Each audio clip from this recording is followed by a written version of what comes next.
Still not. Come here. All right, welcome to episode 20 of the Beer and Bullshit Show! Woo! The Whiskey Show. I am the host, Chris Bennett, and we have two lovely people on tonight.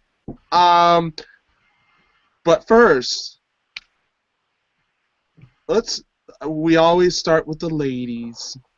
Josie, I know you're not sipping on anything. It's vodka. No, it's water-colored beer. We might as well just call it Miller Lite because you're just sipping on water. This. So even though this show is very prohibited on the mass piss water we call Coors, Budweiser, anything of that nature. But so Josie, tell my fans who you are, what you're about, and just do your thing. Okay, well, my name's Josie, and I am about freedom and liberty, I guess. I am from the Philadelphia area, and that's how I came to meet Jim and Mike through TFP, through Philadelphia Activism, and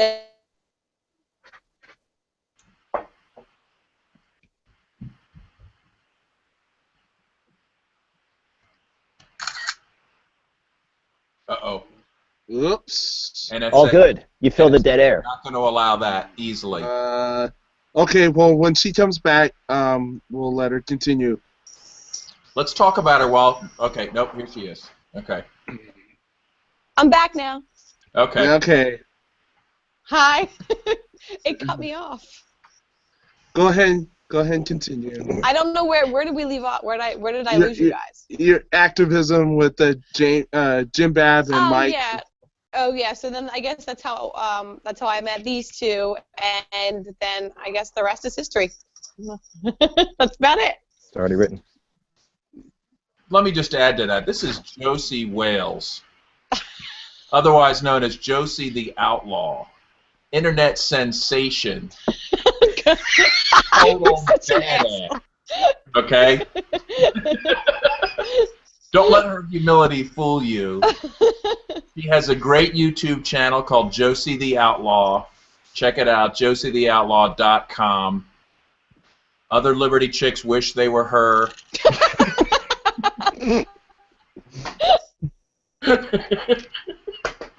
Yeah. Great. Anyway. I take them everywhere with me, so I never have to talk about myself. Yes, Josie's way too humble to do a self-introduction, okay? And that's Jim Babs probably getting paid in beer, isn't he? And the fact that she's not drinking beer is not a problem because sometimes on these special circumstances the show becomes beer and or bullshit, and not always beer and bullshit. So I'm going to do the bullshit part. You have to go a little bit heavier on the bullshit since you don't have Okay. I'm drinking bullshit whiskey. So there's that. All right. Well, hey Mike. Hey Chris. What are you sipping on, bro? What the hell am I sipping on? This is Black Label, Johnny Walker. It's whiskey. It's the best. It's the only alcohol I have in my house. Well, not the only, but the only alcohol I want to drink in my house. So I was on the Beer and Bullshit show. I don't have any beer. Sorry. Again, but you're not short on bullshit, so it'll work. Not short on bullshit. There's no shortage of bullshit coming from this. I mean, it looks like you're hiding out in a cave in Iraq. And I'm sure there's enough topics we can bullshit about. So. All right. So what do we want to bullshit about? Jim Bab. What are you sipping on, bro? Okay. I have a new beer. I never tried this before from Deschutes Brewery. It's called Hop in the Dark. He always has these kind of beers. It's only 6.8%. So I figured, you know what? How bad could it be? I'm not actually very familiar with this brewery, but I keep hearing about them. we have John Earhart works for Deschutes as part of our Beer Traders group, and many of you may be Facebook friends with John. Anyway, it's a high quality brewery. This beer it's okay. It's got a maltiness. It's a little bit of a sour taste to it. Beautiful dark malty, like dark malt color to it. So anyway, we'll see how that goes. Standing by in the wings, I've got Great Lakes Rye of the Tiger and Founder's Dirty Bastard. So anyway, we're well stocked over here. Totally stoked and stocked. Great to be with you guys. And also, Mike Salvi also is somewhat of a humble person. You guys probably know Mike from Mike Salvi's World. Surprisingly enough, that's his own show. I'm the host. Which has been on the air now for at least several years. How many shows have you done, Mike? 89. 89. Yeah, wow. 89 was 90 is coming up. I took off this week because I came back from DC. I was just beat, so there was no show Monday. Monday was just a very sluggish day, and but yeah, we come back next Monday for the 90th episode.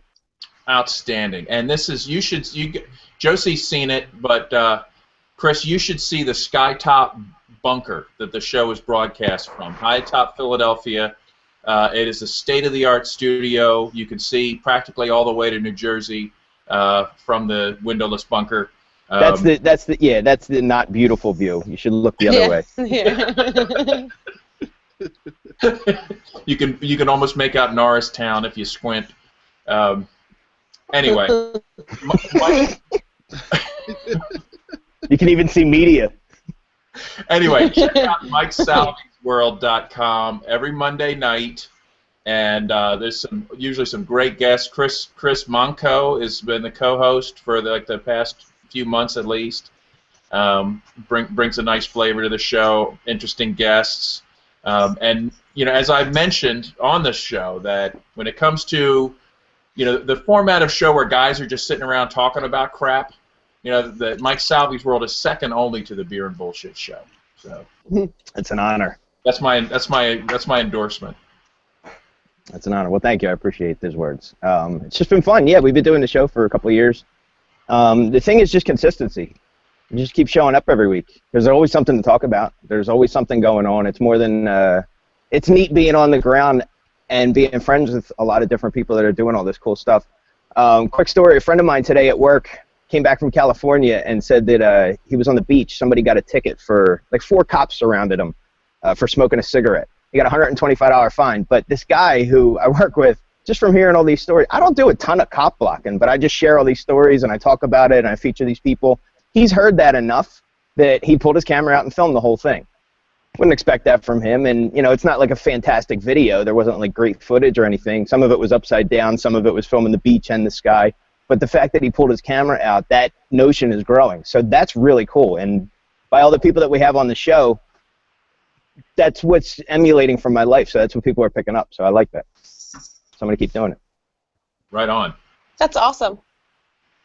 I think your best shows are the ones with Jim Babb on them. And I'm not even lying. They're the funniest ones. Jim Babb and Steve Miller are they're my 2 favorite people. And Poe, I guess.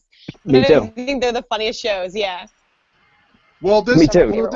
This show is it's a little different because I originally wanted to do a philosophical kind of beer and kind of bullshit kind of thing, but it's not really catered to that. I mean, there's enough people out there doing their own little philosophical, freedom-oriented kind of show.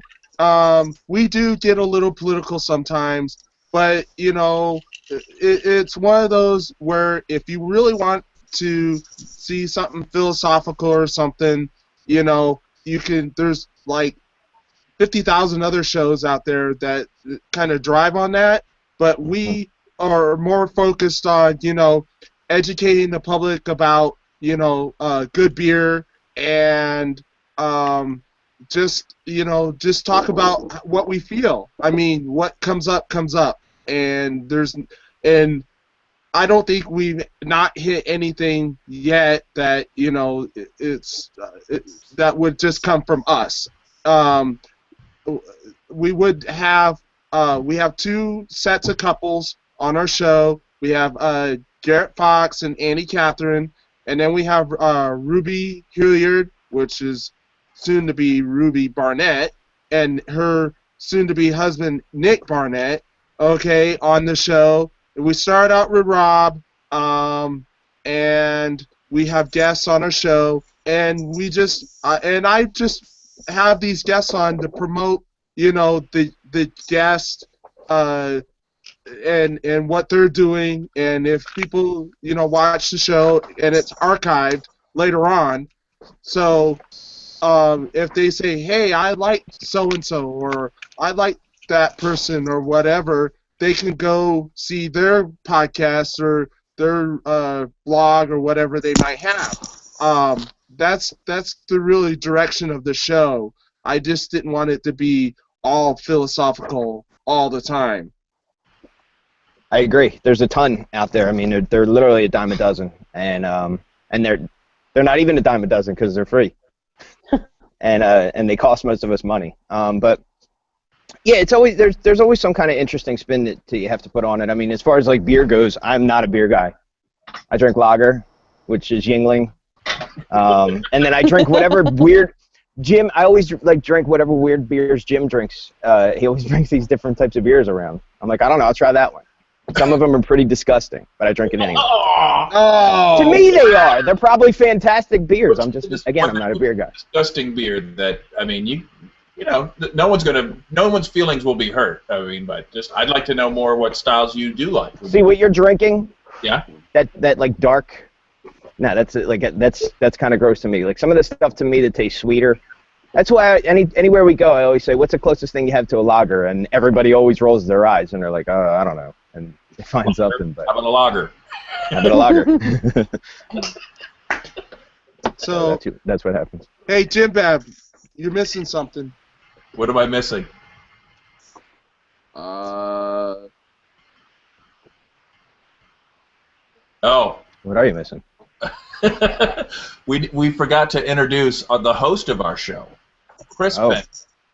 Chris, what are you sipping on? Well, I'm glad you asked, Jim. With no prompting required. I just poured a Sam Adams Belgian Session. I think this is one of their better summer variety pack beers. That's the only reason why I get it is because of the Belgian Session. And I just got done with the Sierra Nevada Noonan IPA. It's a session IPA, and it's still delicious. I'll dig in something. I had my last dogfish last week, so I'm out of that. But I'm sure I can dig out something. So to get the ball rolling here. As everybody knows, Monday was Memorial Day, and I'm not into troop worship. Okay, I briefly served. Unfortunately, I regret it. Ever signing up to go into the service. I got out after boot camp because it wasn't for me, and I think I've lived a better life for not continuing to be in the U.S. Army, and I encourage people all the time not to go in. My kids are afraid to go in the military. I encourage them. I'd rather you work at Walmart or Mickey D's or JCPenney or pump gas for a living than to go into the U.S. Army or the military. And I get a lot of flack from people when I tell them that I'm not necessarily anti-military. I'm just anti for what our foreign policy is. Okay, And I don't know what I know. Probably the three of y'all kind of have almost the same kind of feelings about the whole troop worship. I mean, there's a lot of other people that do better things out there, than pick up a gun and shoot innocent people, over in another country. So, what do you guys feelings on this particular subject? If I may, I was down in D.C. on all weekend. Now we were there for it's called Rolling Thunder. The numbers came in. There was well over 1 million motorcycles. It was really cool. The idea behind the Rolling Thunder is I didn't realize until we were on our way down there, but it's a big protest because there's all these prisoners of war missing in action, guys that are just men and women that are just missing that the government hasn't gone to find or whatever. So it's 27 years in the making, this protest. So what difference is it making? I'm not sure, but at least it was neat to be there. The weird thing was riding through D.C. There were so many people waving. It was like this giant parade. There were so many people waving and like going like this with their hand on their chest and like thank you, and there was so much of the worship. And for everybody, they have their own personal reasons for whatever, but it was just really hard to watch. A lot of this, there was tons of state worship. And there was tons of this just blind, we're over there doing whatever we're doing to protect our freedom, and don't you dare say anything bad about them. And, the idea is just like you said, I'm not necessarily anti-security. I'm not anti-defense. And if that means a military, we can get to that later. But I don't agree with the way that the foreign policy is and the ones that are pulling the strings. These guys are pawns. They do make the decision, but a lot of them really are forced into, making shitty decisions. A lot of them are put in really bad situations where they kind of have to make these decisions, and that I don't agree with. They still have the power to say no, but sometimes it's really fucking hard. It's hard, I don't know if we can curse, but it's really hard to say no. Ask a lot of these people. So that's my feeling. I'm relatively empathetic, in certain aspects, and the idea of me riding a motorcycle as if somebody sees me as an anarchist or a voluntarist or anti-military, and to see me go down and ride in this thing that's literally riding through this nonstop state worship, and we even started at the Pentagon. I like the idea of, rather than running down and just trying to catch one cow, to walk down and catch them all. And if we can be amongst different people and have these long-term conversations with people, maybe we can get somewhere. The arguments don't seem to work. The bullheadedness, maybe it does for some people, but for me it doesn't. I've never liked that. So that's my style. I would say I'm the same way. I've never really been combative with any military personnel. The only agents of the state really is police officers that I've ever really come face to face and yelled at. But I 100% do not buy into the state worship in any way, shape, or form, or military worship. I won't go so far as to go out and call anyone who's enlisted, a welfare whore or anything like that, just because that's not an effective approach for me.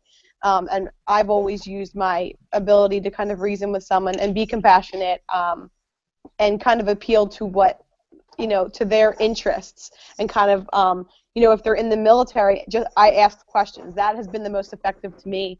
I've spoken to a lot of Army recruiters, and Marine recruiters, Army recruiters, and the best responses I've gotten is when I just sit and ask them questions. And 9 times out of 10, they'll talk themselves into a corner, and they'll feel conflicted without me ever having to throw any accusations or challenges at all whatsoever. The one in Plymouth meeting, I left a Marine Recruiting Center on Thanksgiving Eve. He stayed open 2 hours later just talking, and gave me a list of documentaries to look into, like Camp Lejeune and a whole bunch of stuff. And he cried. And I never challenged him once. He just talked himself into it. And then he asked me questions about what I do. I did tell him that I was collecting. I usually start at the recruiting centers by picking up the propaganda that they use, like the pamphlets and stuff. And 9 times out of 10, they're trying to recruit people, so they'll try to talk to me. And if I'm in the mood, then I will. But if I'm just trying to actually gather things, then I'll try to get out of there, which I was trying to do that night. And the guy, the Marine, he followed me out, and he asked what I wanted them for. And I said, actually, I'm collecting propaganda to write an article on how you trick little kids into pledging their lives away and selling their souls to the devil. Because I was angry and annoyed, and he wouldn't let me go. And he just kind of stopped and looked at me, and then he's like, okay, can I answer any questions for you? I said, I don't have any questions right now, but I just actually came in to get, my goddaughter's gift, my godson's gift. My goddaughter is my sister's goddaughter, not me. Anyway, when I was leaving, I just, for some reason, stopped back in. And then that's when we talked for like the next 2 hours. And I haven't talked to him since then, but he cried, he gave me a hug, he got mad, he went through this whole range of emotions, and only because I asked questions. And I actually got in a huge argument with a couple of girls I work with because they asked what I was doing. I was going to stop back in, and I told them what I was doing. And one of their brothers is in the Army, and they didn't talk to me for like a month. But now they support everything I do and share my videos after going through that anger phase. And I never pushed them. I never fought with them. All I did was live my life and say what I believe, but without, like, how the slap in the face approach works for like Larkin and Chris Cantwell and Jim Babb, and a couple people can get away with that. I can't, because that's not my strength. That's not what I'm good at. So yeah. I don't slap people in the face, do I? No, not physically, just with the truth. Jim distills it down to a really simple, like 6, maybe 7-word sentence, and you just go, oh, and then you go think for hours. Like, yeah. You just walk or away. Or like the snarky comments. I'm just like, I totally get it, and I get it, but you're like, oh, you're so right. Yep. But yeah, it's true. I do like to be, I do offer some snarkiness. In fact, well, on this theme, I don't know if you can see, but in fact, your shirt. Today's wardrobe is brought to you by libertyapparel.co. Oh, wow. Chris Monco, yeah. I'm wearing my tribute to the troops right here. Go AWOL. Okay, so yeah, I do think about the troops. We have a lot of friends that are in like, Iraq veterans against the war, or veterans for peace. You know what I call those guys? Slow learners. Okay. Seriously, guys.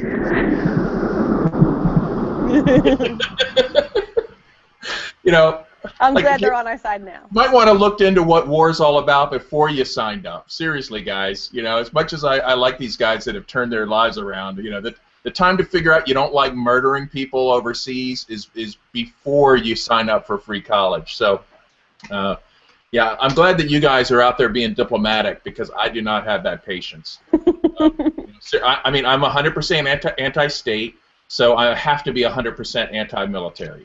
And that's anti-troop, anti-government foreign policy. I'm against its very existence. There's nothing they're going to do that's going to be okay with me. So, yes, they are on welfare. They're mercenaries.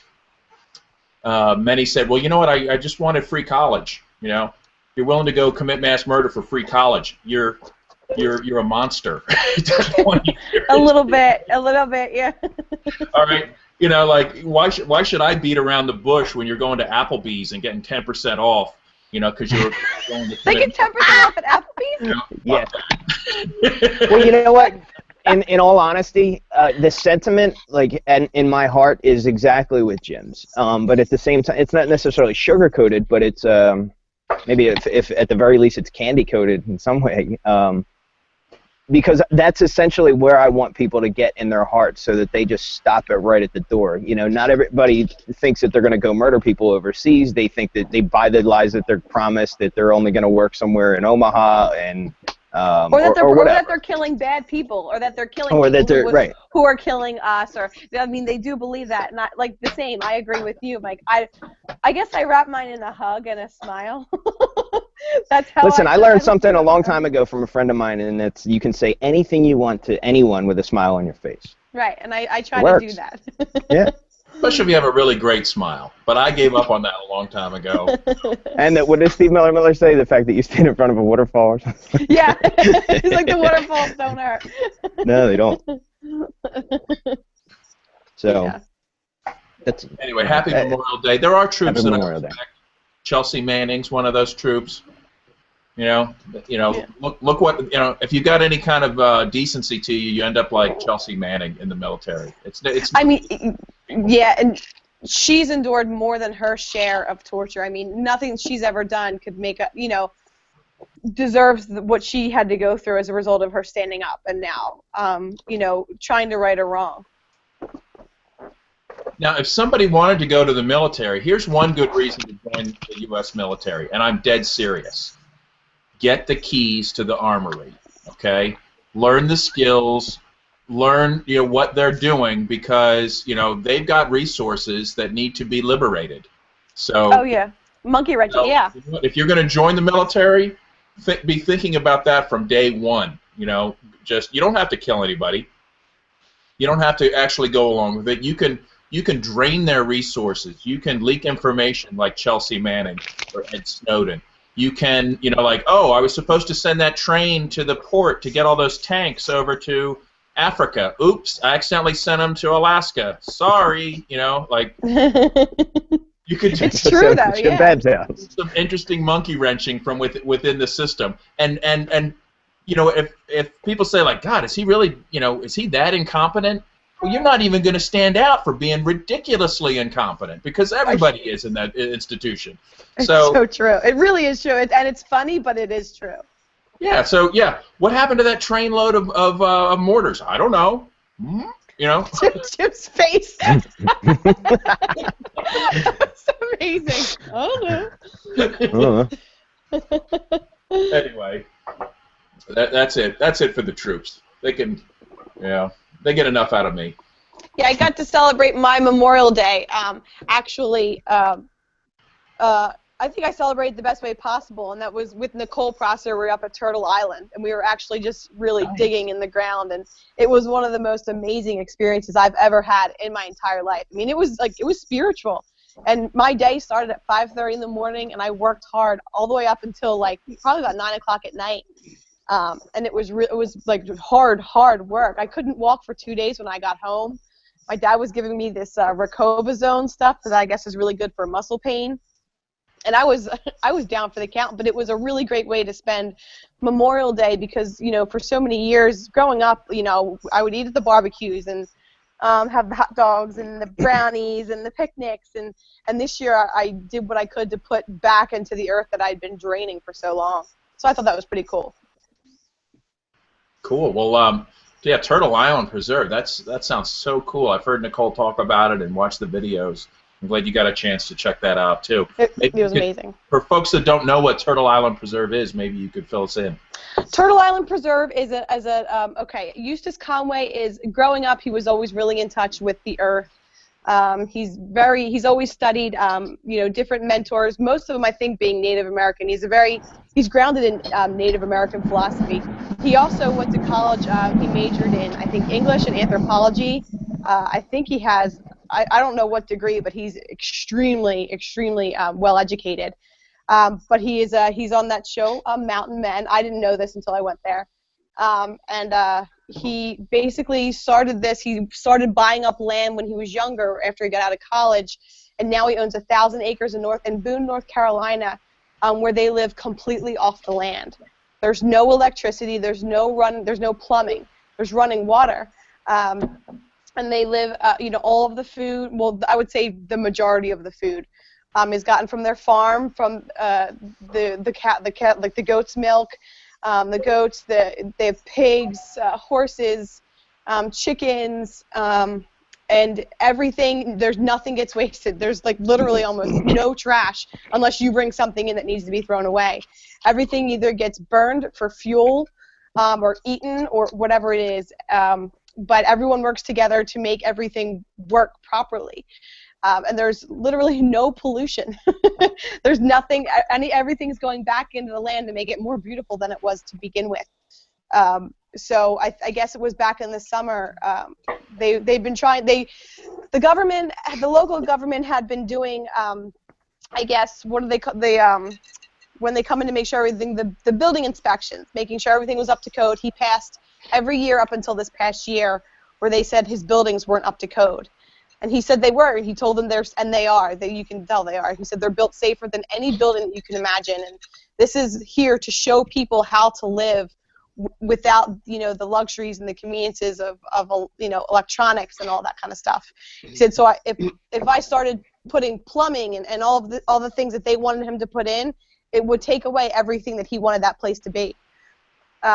So he refused to change anything. And then they raided the place. They came in with, heavily armed with guns and raided the place. And, he's been going back and forth. I'm not sure exactly where they stand legally. It was really, we got a lot of time together, but it was hard to ask him details because we were so focused on what we were doing at the time. So I got a lot of time with him, but it was really good quality time. I'm sure he didn't want to rehash everything over and over again anyway. But basically it's just this pure 1,000 acres of North Carolina mountains that's completely untouched by pollution, by traffic, by roads. Oh, I helped dig out the roads. He explained to me how they build their own roads, and I helped maintain them. And Josie built the roads. That's not possible. It was, and it's what actually destroyed me. Destroyed all my muscles because for 7 hours, what we did was we went down the mountain and dug out like the leaves and the drainage bars. But who will build roads? Josie for free. I did, and it was really great work. I mean, I was just surprised, and I mean, I eat a lot to begin with, but I've never eaten as well as I ate there. It was so great. Every meal I filled up my plate 3 times, and there was always so much food. But it was really great. It's really beautiful and serene, and I walked up the side of a mountain in the morning barefoot. We did that barefoot. We climbed to the mountain barefoot, and we sat and watched the morning. And every day I was covered from head to toe in mud. It was really, really neat, and I really enjoyed every moment of it. The ride home was not. We weren't as energetic as we were on the 10-hour drive there.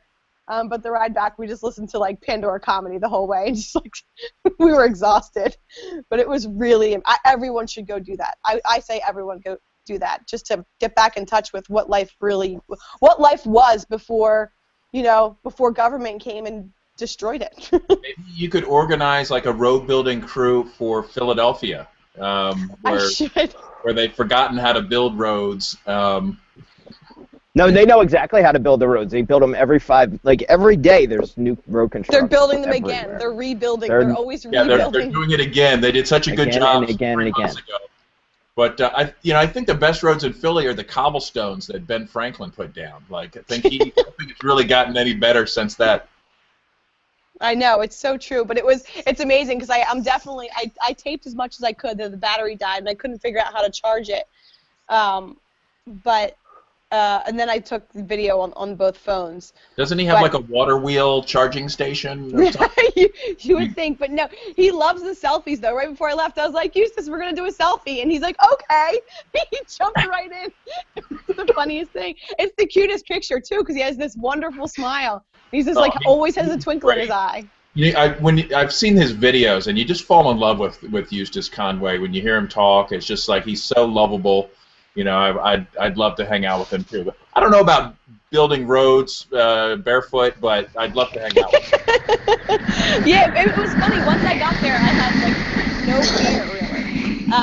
I wasn't nothing. Bugs didn't scare me. Animals didn't scare me. I had no fear when it came to any of that stuff and like getting dirty, and it was really cleansing. I loved that manual labor. It was really cool. Now, and I slept like a baby. Why is it called Turtle Island? The Turtle Island Preserve, they told me why. Is he preserving turtles like out in everywhere? Turtles. Well, no, I know there's a Native American that has this philosophy about the whole world being shaped like a turtle, like the continents, the way it's. My dad was telling me about it the other day because I was wondering the same thing. I was like, I wonder what, because I never asked him that. I thought that was the name of the land before he got it, or the name of the town. And then my dad was telling me about something that he had looked up because he wanted to know what I was doing. He was curious, so he said he found. If you YouTube Turtle Island, I think there's this long, drawn-out explanation of it. That's all I know. Nice. So yeah. Word. Dead air. Hi. You always got to fill the dead stuff with fun stuff. Uh-huh. You always got to fill the dead air. Yeah. So what's going on over there, Chris? Just You got a Phillies hat on. Is that on purpose? Because we're all from Philly? No, I have Pennsylvania roots actually. So there is a connection here. I met Jim Babb a long time ago. It seems like a long time ago, doesn't it, Jim? It was. So I've got family that lives in Reading, and I lived in Bucks County for a while. So. Oh, cool. Bucks County's nice. Nice. But I am a diehard Phillies fan. Oh, good. Exile to Springfield, Illinois. Via Denver, Colorado, which is like my first home. I love Colorado, and hopefully I'll be going back someday. But Springfield, Illinois is where I'm at. Springfield, huh? Yeah. What's the weather like there now? It's hot here. Is it really? Well, for this time of year. Okay, it just got cold here today. It's been raining the last 2 days here. It's ridiculous. But it's been very hot. Yeah. Like feel good hot, like finally. Yeah, a little humid, I won't complain about the honestly. heat. I mean, it'll get hot and I'll sweat and that's fine. But after this winter, the winter we had here kept just about everybody inside. It was just a miserable, cold winter. It was like that biting cold. And we're not used to that in Philly. So I mean, I have friends that are from Buffalo that laugh because they get 8 feet of snow and whatever. And friends that are used to negative temperature. I can't even fathom that. I would never want to know what negative temperature feels like ever. You get that all the way out there? Yeah, Springfield, Illinois. We got I think it was a week's worth of just below zero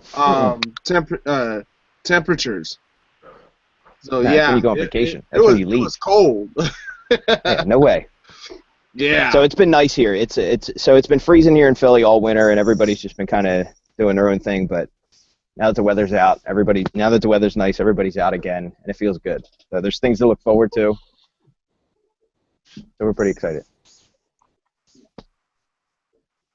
Nice. Check this out. We're doing a motorcycle ride in 2 weeks for one of the guys that died on the helicopter in SEAL Team 6. His name's Michael Strange. We found out that he's right here from Philadelphia. His father started this thing called the Michael Strange Foundation, which is it's kind of like this big place where they just shut the doors and whoever new people can come in. It's like a therapy group essentially for people that have lost people overseas. And Michael died in the helicopter. Justin Emmerich is putting the whole thing together. He's become pretty good friends with Michael's father, and not like saying that he's like telling him all this stuff that nobody else will ever find out, but it's just like the story's really stuck. And the bottom line is all these people just want answers. They all thought that they were doing the right thing, and they're not. So I mean, that's something that we're doing. And again, that's like, it can easily be written off as just state worship or whatever, but no, this is a guy that's here from Philly that died, that his family still doesn't have answers. Don't some think he was murdered by the administration to keep him from talking about the mission that they said he did, but he didn't? There's a lot of speculation. I don't know. I never met the guy. So I mean, I haven't sat with him at a bar and listen, you really want to hear some crazy stories? Go to a bar with somebody that was in the military, and I'll tell you some shit. Get a few drinks in them. I don't know. I'm not saying that I'm going to look forward to sitting with this guy, his dad, and getting drunk and finding out secrets. But the fact that we're like going to be there, you can't miss a whole bunch of motorcycles riding up to a giant event. Like Wanda Sykes is going to be there too. Who knows? It's definitely going to be interesting. Dude, if you can get her on maniac. Salvi's World, She's a maniac. Sweet. If I can get Wanda Sykes on, apparently she's lives not too far from. She lives in the Philly area. Get her on the show and then question her on everything, 'cause she loves Obama. Doesn't she? I forget if she was like an open, very open, wide open Obama supporter. Yeah, she's. At least she'd be funny about it. You know what I mean? Like I can handle Obama supporters, as long as they're funny, it's the ones that aren't funny that are the problem. But did you see the video when Luke Rudkowski met that guy from what the fuck was the movie? He was like an ex-NFL player. He was in that movie White Chicks. He kept trying to get with one of the Wayans brothers. Luke went up to him and asked him. He was like, "Listen, you openly supported Obama," and he started asking him about like foreign policy, I think drone strikes and stuff like that. And he was like, "Man, get this camera out of my face." That was not funny. I remember that. You're talking about Terry Crews, right? Terry Crews, thank you. Yeah. That's the guy's name. Yeah. Shit like that sometimes goes south.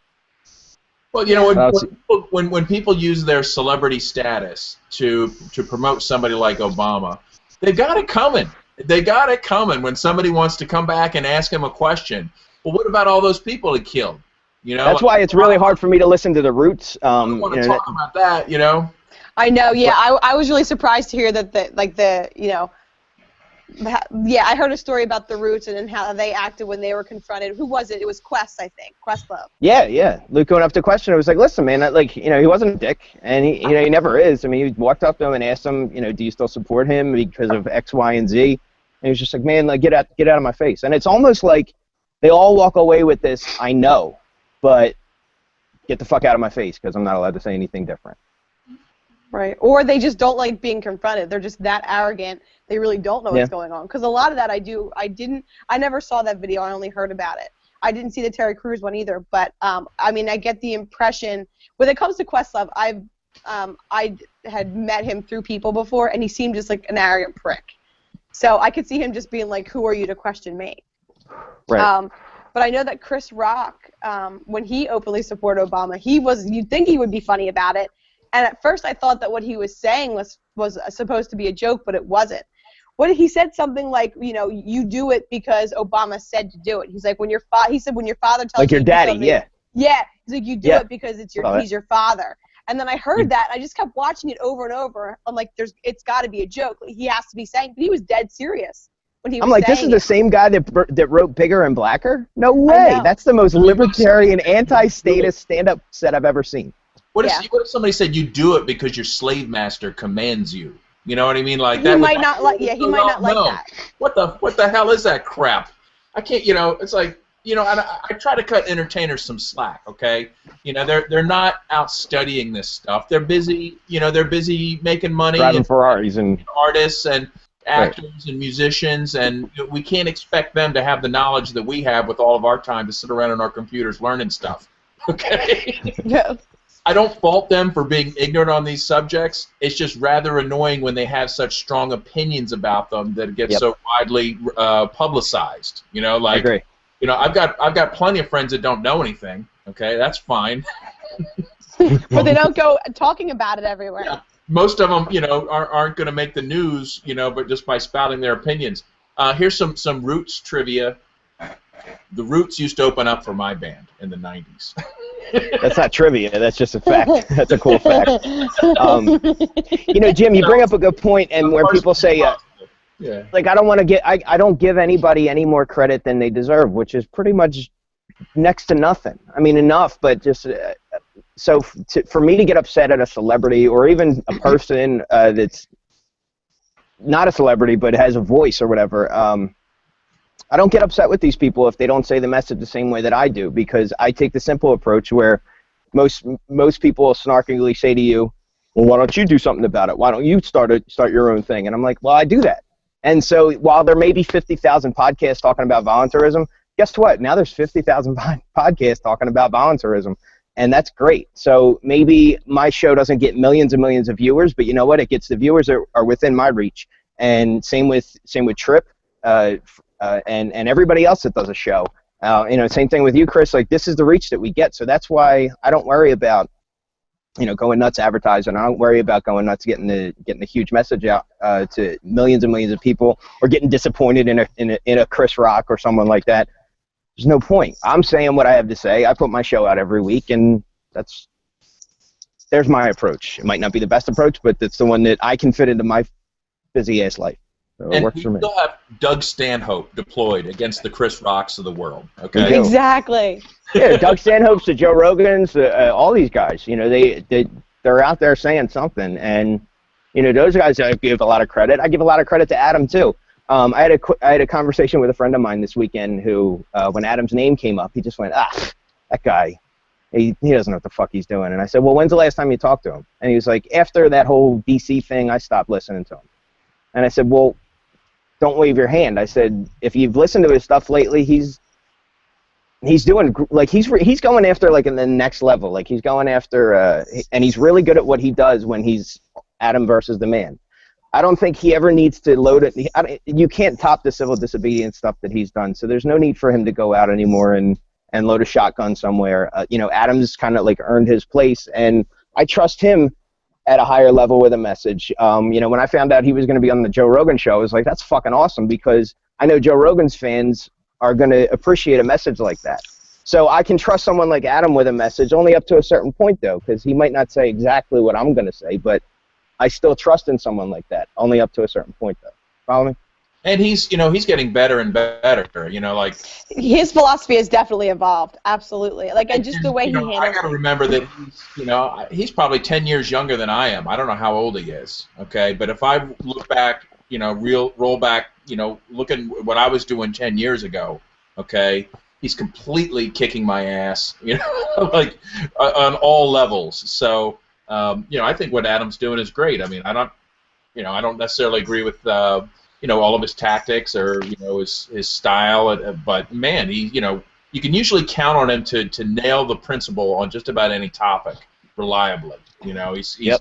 You know, he's very like, consistent. Yeah. Yeah, and in that same regard, with Chris. You know, he's like what, you know, an anchor, like Larkin Rose. You know, it's like, you know, I know that when Larkin Rose opens his mouth or types something, okay, that it's going to be 100% consistent and principled, and I will never have to be like, I can't believe he said that. I can't, you know, like, never, you know, he's one of those people that's just that solid. So one of the coolest things about Larkin finally being on Facebook now is, like, you know, so I grew up listening to music, like, in the 80s and the 90s before we had the internet, before, like, so we would have to wait, like, every few years before, like, Metallica would put a new album out or something, and same thing with, like, Larkin. Like, you had to wait every few years before he put out, like, either a new book or whatever. Now that he's on Facebook, you're getting, like, these little snippets every once in a while, and, like, I fucking hate it because you got to stop and you read them. And then you just get lost in, like, the 4,000 comment thread, and you're just like, man, how does he do it? How does he talk to these fucking people sometimes? It's going to sap Larkin's productivity now. Like, I don't think so. I doubt it. Nah, Larkin looks good, man. He looks like he's you know, he looks good. He's rocking it. Now, Josie, what is the scoop with PorcFest? I know you guys were planning on attending, or at least coming to Rogers Campground, but possibly not registering for the PorcFest events out of sort of displeasure with the Free State Project owners and certain attitudes they have, and maybe you could clarify that. Well, I'm definitely going to the campground, and I talked to Alt Expo, and they're going to have me, I guess, on the panel for the use of defensive force. That's Saturday night at 6. So we'll be doing that. I guess Alt Expo, they're, like, holding what they've decided to do. I don't know what is going on behind the scenes between Alt Expo and the Free State Project, but I just know Alt Expo, the woman that I spoke to named Teresa, she's very nice, and she said their goal is to hold all the discussions that the Free State Project now is too scared to discuss. Well, you know, Alt Expo has been doing this ever since I've been going to PorcFest in 2007, when it was a much smaller event. So I think it's great that there's an alternative track available, and they've always had, you know, some interesting stuff. Maybe this will be the year that Alt Expo becomes bigger than the main events. Yeah, I mean, I know a lot of people are joining, like, are doing a lot of events through Alt Expo this year, which I think is pretty cool. Now, I haven't decided. I guess I'll decide when it gets closer if I'm going to buy a ticket, because I can buy it there if I want to. They said they're going to raise the prices. If they're going to charge me $100 for a ticket, then I probably wouldn't. But well, to me, there's only one reason it even is relevant. It's because of the Freedom Feud team that we need to assemble, okay, which is hosted by Bob Murphy. It's the style of Family Feud, okay, where teams compete, okay. And last year it was absolutely hilarious. Hosted by Bob Murphy. So as you can imagine, it's hilarious. And don't they have to approve us as a team? We have to apply, but I can't apply to the. I want to apply definitely with you, and if Larkin, if he's willing, as our Philly Freedom team, and just make a good presentation. But so. But however, if you're not registering for the events, it would probably be important to. Yeah, if I don't care, but if you applied with me on there, and they, I guess they are, just because they said they only approve so many teams, I guess. Because they can only. Bob Murphy picking. So if you need to pull a couple strings there, I don't think you'll have a problem. Yeah, I don't. Right, that's not, like you're like the ringer of the team, So. You're one of Bob Murphy's 3 favorite people, and the other 2 are me and Jim, so you're fine. Okay. That's true. I do want to do that, and I do want to go to Buzz's party, so I probably will buy a ticket. So yeah, I most likely will be. Because I haven't attended a Pork Fest ever. This will be my first one, so I would want to get the entire experience, I guess, to see what it's like. I think I went for like 3 years before I went to a single official event. Like it's just really. Yeah. Here's how I feel about Pork Fest. I'm not going. How do you like that? We didn't ask you. I know you didn't. I voluntarily told you. Voluntarious. I've been asking Mike to go since like 07, I think, probably, or I don't know if I even knew Mike in 07. Probably about 07 is when I met Mike. So. Oh yeah. We met in 08. So I wanted to kick you out of the room when I fucking first met you, dude. I was like, is this guy gonna fucking put his phone down and stop playing Battleship and pay attention, or do I need to get rid of this guy? What the fuck? Who was my best friend? Who are my best friends now? Who was doing the presentation that I wasn't paying attention to? I don't even remember the guy's name. It was Tim something, and it was for committees of safety. It must have been Walter Reddy. It wasn't Walter. It was somebody else working for Walter. All right, guys, I'm going to put my phone down for a second because I have to charge it. I had to charge it. Google Hangout thing. Well, I might have to do that soon, too. Not put it down. I have a backup charger, so we're good. There was a comment. I posted that we were live, and there was a comment saying, can we talk about the use of defensive force? I don't know about you guys, but that'd be an interesting topic to bullshit about, especially when I got some Black Label in me. So if you guys are down, I'm down. I agree. We're kind of gonna. That's the forbidden topic of Porkfest 2014. Yeah, it is. Well, look, if somebody's trying to hurt you, stop them from trying to hurt you. Put them to sleep. What if it's not quite as clear cut? Like, what if you heard somebody is hiring a hitman to kill you? Now what is your moral response? Yeah, I like these find that hitman and find the hitman and pay him double to go somewhere else. Okay.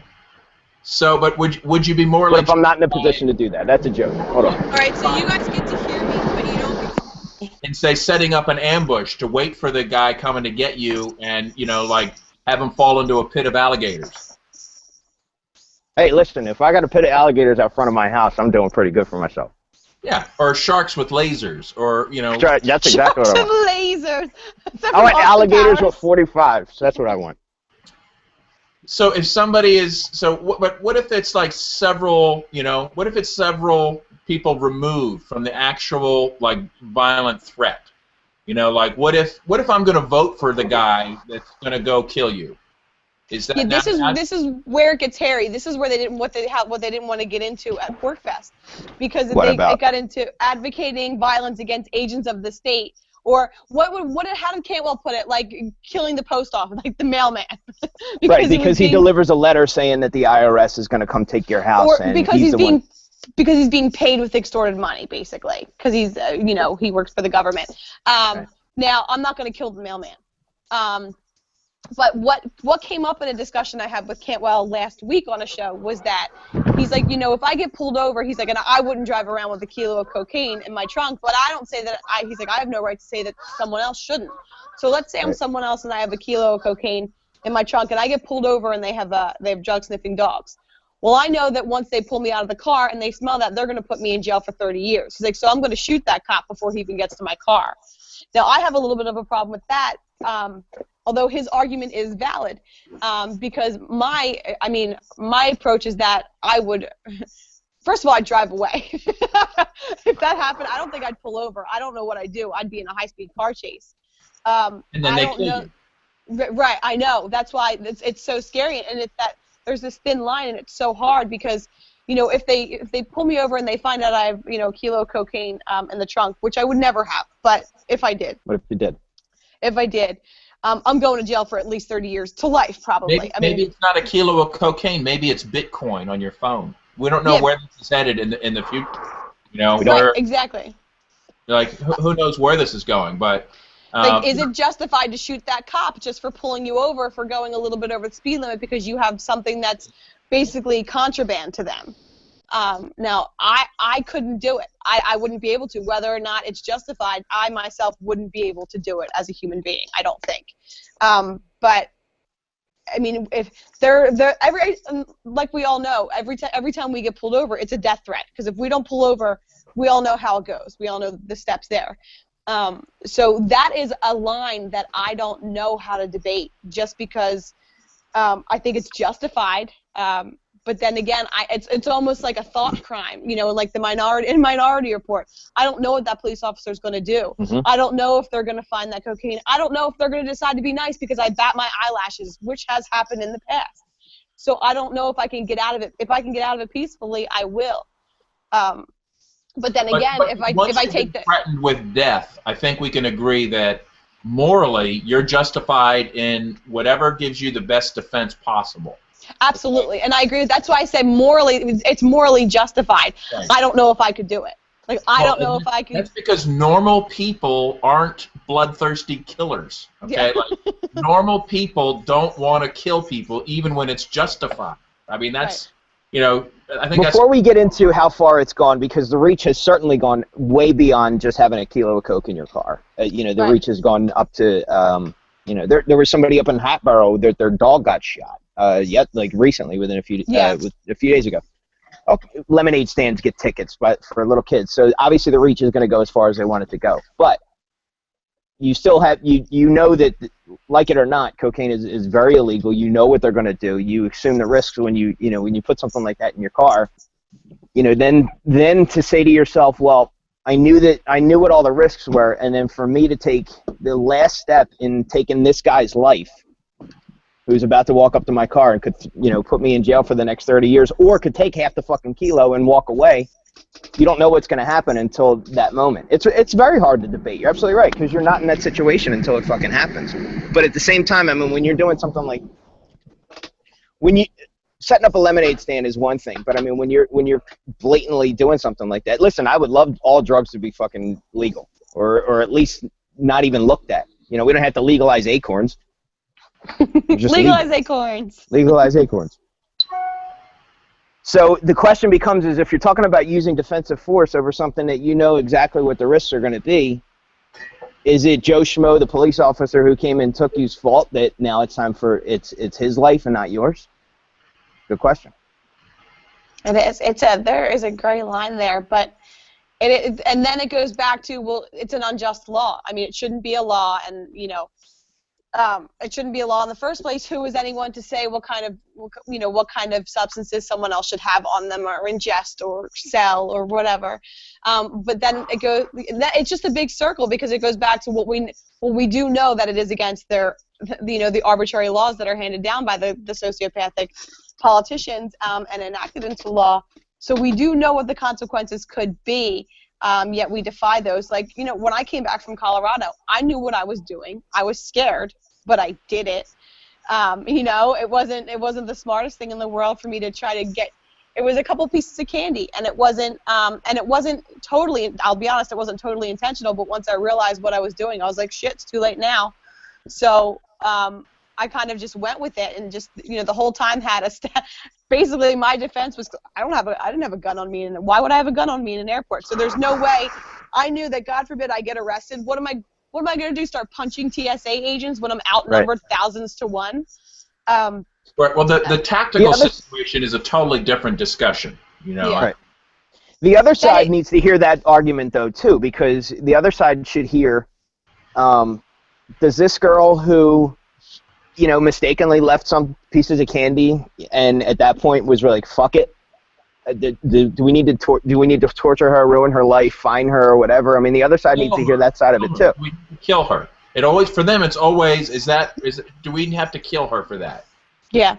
Right. The answer to them is always yes. Yeah, and they're always like, well, I'm just following procedure. Maybe we need to write up our own book of procedures so we check. Okay, being pulled over by the cop. What's my procedure? Oh, shoot. Okay. Oh, there it is. Well, Right. and it boggles my mind, and even sitting on the airplane and driving back home, once I got into Philly, it boggled my mind that I was that scared. Like, by looking at me, no one could tell because I'm talking to people and laughing and, like, just trying to distract myself. But not on the inside. I was freaking out. On the inside, I was terrified and nervous, and then, I got home and I was finally relieved. I wasn't relieved until I was in my parents' house because I stayed there that night because we didn't get back till so late. How often is barbaric police behavior justified because they were scared, right? I know. How often do they say, "Well, I was scared. I had to just open fire. I thought, it might have been a weapon. I'm unsure. I stormed into the house and he moved quickly and he flinched and I just shot him because I was scared." Well, and now even the phone thing. Fear to justify the most heinous criminal acts. What if we use that? Say, well, you know what? I saw the flashing lights behind me. My heart started racing. I naturally, went for the grenade launcher. Right. I mean, it was just reflexive. I'm sorry. I'm sorry. I've watched too many YouTube videos, I guess. Because I'm so used to seeing police kill people they pull over that I assumed that was what was going to happen. Because in reality, it's true. But and then what if we said, look, the 4 of us are gonna vote now on the person that's gonna go pull you over, okay? Now, are we also part of that? Like, are you justified in coming after us too? I know that. I would. Therein lies my problem. Of violently attacking them, though. Yeah, I don't think so. What if Mike? What if Chris and Josie and we took a vote to select who was going to go kick your door in and search your house for drugs? Okay. Now, but knowing what you know now as adults, though, because it is tough. Because growing up for years, I almost enlisted in the service. I almost became a police officer because we were all brainwashed, and then I came out of it. Thank God. I was always anti-government, but for some reason, I thought the police were good because they were protecting people from bad people. Just the way things are put out there. I was always anti-government, but there were certain things that didn't break through. My phone is probably going to die any second. It is plugged in, but for some reason. Another question you have to ask is, do intentions matter? Okay? If somebody kicks in your door and shoots your dog because they have good intentions, is that somehow different than if they kick in your door and shoot your dog because they're just going to shake it because they want to just rob you? I don't know, though, because, say you're a child. Our self-defense posture. No, say you were raised where in an environment where you were taught that dogs were horrible, vicious creatures who were going to come after you no matter what size, no matter what breed, no matter what they were, and the first contact you had with a dog, you were afraid for your life. I'm not saying it's okay. I'm saying it's the fault of whoever put you in that environment and didn't tried to cut off any type of learning other than what was government approved, and that's what the government does. From the defender's perspective, okay. From the defender's perspective, I agree with you, but from is there a difference? I'm just asking a question. Is there a difference? difference? We're talking about defense versus preemptive strikes in a sense, because if you're going to preempt, granted, if however many people voted to send someone to do whatever. Did they commit a violent act? Sure, because they're the ones that signed into whatever, or signed the warrant and said, yeah, go raid his fucking house, shoot his dog if you have to, shoot his kids, shoot whatever. Kill him. I don't care. Burn the fucking house down. Chris Dorner the shit out of him, whatever they have to do. Do you then go violently attack that person? And this is the question you had before. If you know somebody's coming after you, well, how do you stop them from coming after you? If you just get the people that voted, now the fucking people that they hired are going to defensively come after you. So no matter what, so you're not nipping the bud there. You're not nipping the bud at the door, because if your entire house, like, think of the Kokesh raid.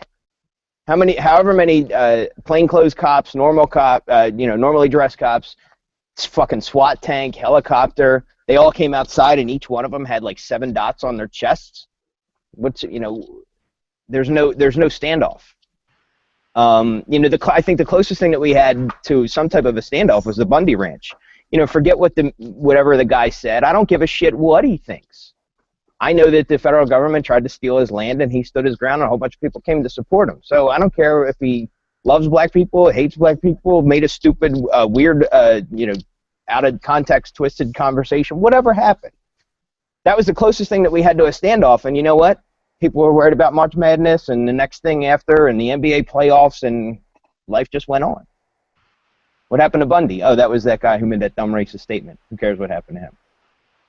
There was no it was weird watching some of the live stream. Like, they were like the one of the guys kicked one of the police dogs away from him. There was some physical confrontation, but they didn't like totally raid and base it just on that. It didn't turn into a wake up. Maybe that's due to the live stream cameras. Maybe that's due to the constant on the ground media that ran out there and the thousands of people that showed up, or hundreds, however many people came. I think Ruby's joining us. Ruby, what's going on there, Ruby? Ruby! People can just jump in? Is that what happens? Well, Ruby... No, I invited her prior to the show. Okay. The reason I ask is because... She's a regular Mike. The reason I ask, actually, is because Ustream sucks, and we're looking for a new format for Mike Salvi's World and the Sons of Liberty Riders web TV show that we do, because we just hate Ustream. So I'm curious, like, if I went live, can anybody just jump in? Only if you, the host or whoever's got the control, invites them. That's okay. And since since I'm the host, it goes straight to my YouTube channel. Okay, I've got a live streaming on the YouTube channel and on my Google Plus. Okay, I only have people jump in who I invite. That's really cool. Yeah, we think we may do this. So the person that's been invited, she's here. Ruby, how's it going? I never met you before. Hi. Hi. Ruby. Who are you? My name is Mike Salvi. And Josie the Outlaw is also with us. We've missed you. And that's Jim Babb. I don't see Josie, though. Where is she at? She's there. She's here. I'll be right back. I have to refill something. Hang on. Okay. It's possible she's frozen. She's on a... Is Josie just down? Hey, Ruby. And Nick. Hi. What you sipping on, girl? I'm currently sipping on Vandermill Puff the Magic Sizer. It's a cider, but it's really close to a beer. Like, it's kind of this really in-between. It's not super sweet. It's definitely not an Angry Orchard. It's dry. It has an alien on the front of it or something. It's pretty cool. Pretty cool label. And pretty good cider. Should be. It was $15. Cool. What have you guys been up to? How come you're off duty tonight? What's going on? Well, my parents are here, and my dad's watching basketball, and my mom's trying to download pictures off her camera to her computer. Nick's trying to help her with that. I'm trying to help her with that. We can't figure it out. You know, it's one of those situations of Android camera plus Macintosh plus I don't know what I'm doing. Find some like 13-year-old that can walk you through it. Exactly. We totally need one of those right now. For real. Because none of us can figure it out. We're all like, do this, do that. I don't know. Even Google's like, I don't know. So. I don't know. I'm drinking Hop Stupid, which is like my favorite beer. Nice. Speaking of which, if everything works out like it's supposed to, we're going to have a case of Hop Stupid here for our wedding. But that's if it works out. We're hoping so. Nobody told me about that. The drones are buzzing Mike Salvi. Sorry. That's at least 3 times a day here. Well, what does that say? It says, how did you get your name on the label? What is that? That's because I'm an ambassador. Good for you.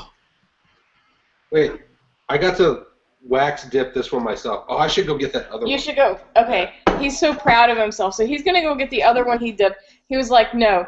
They have these, like, we went to the brewery, and if you look at the pictures on Facebook, the distillery. And if you look at the pictures on Facebook, there's, like, all these different pictures. So, like, we're walking down this, like, aisle of, like, posters and stuff. And they have this, like, the different dips of the bottle. And they're, like, conservative, you know, super drippy, like, massive. I can't remember what it was called. It was, like, excessive or something. I don't know. It's, like, covers, like, 90% of the top of the bottle. And Nick was like, I'm totally doing that one. So he did. Okay. And he's about to show it to you right now. Whoa. Somebody went overboard there. Oh, it's on purpose. I was Wow, like, I want to shit. get hard. You did. Yes. He has no idea how to play just a tip.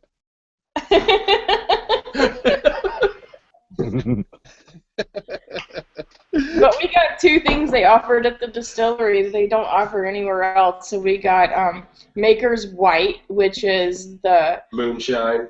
it's just the corn liquor before it's put into the bourbon barrels. So it's not been aged in the bourbon barrels and is therefore white because the bourbon barrels are charred on the inside, and then the bourbon, the whiskey sits in that, and that's what makes it bourbon, is that it sits in an oak charred barrel.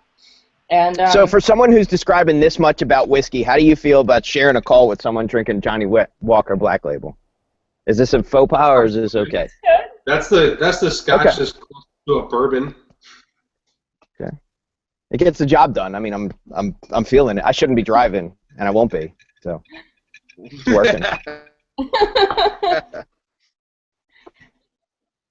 And then we also got a mint julep, which is only available in the season that they do the Kentucky Derby. So it's only available at the gift shop in the season that they do the Kentucky Derby. And we happened to go in that season, and there wasn't much left. So we got some of the last of the mint julep, and it's really tasty. Yeah, it's a 70 proof cordial. We tried to give some to my mom tonight, but she didn't like it. What you say, Jim Bab? Now, I used to have a girlfriend at University of Virginia, and I would hitchhike there, and at University of Virginia football games, they would drink mint juleps as their, like, sort of snooty, like, upscale football drink. Now, I've never had one. When I was at UVA, the only thing I drank was Everclear and Hawaiian Punch.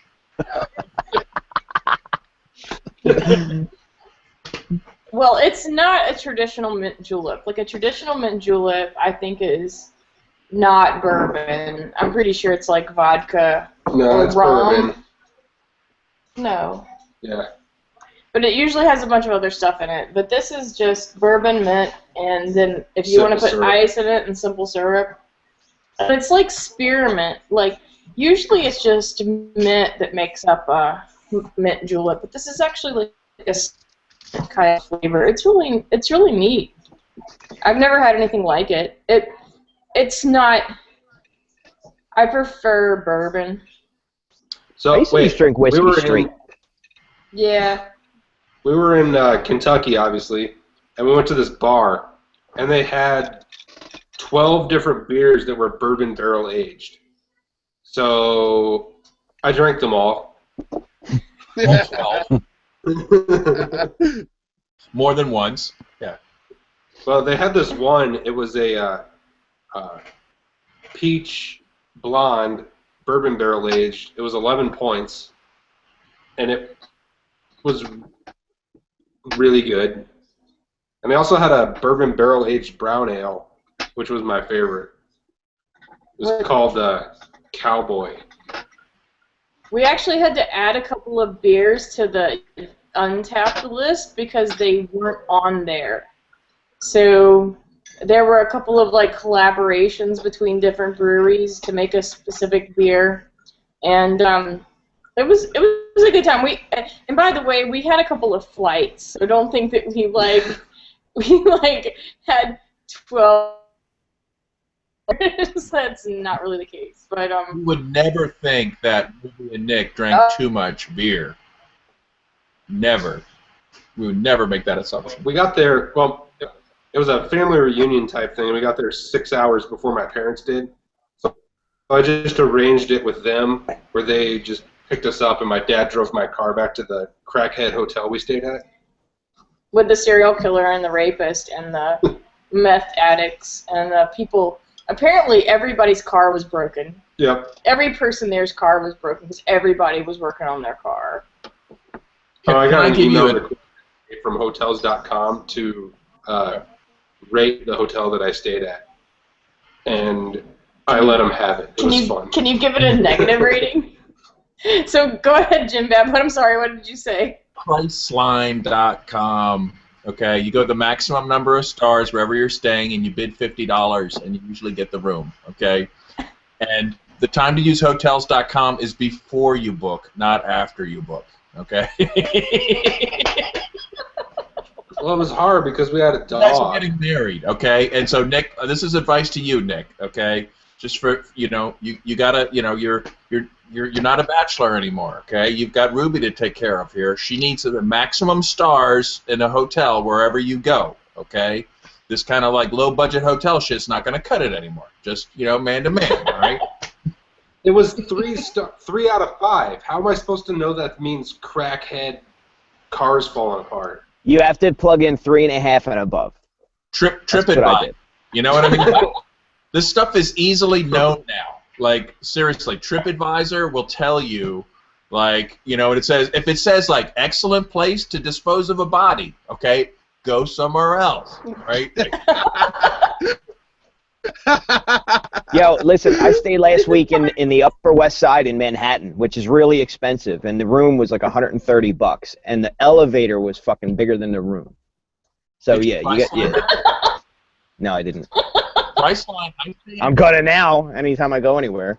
I just found out Dave Chappelle's gonna be in the Bronx in a couple of weeks. Manhattan for about $150 a night with Priceline, and I get a primo hotel. Okay, it might not be huge, but it's going to be primo quality for about $150 a night in Manhattan using Priceline.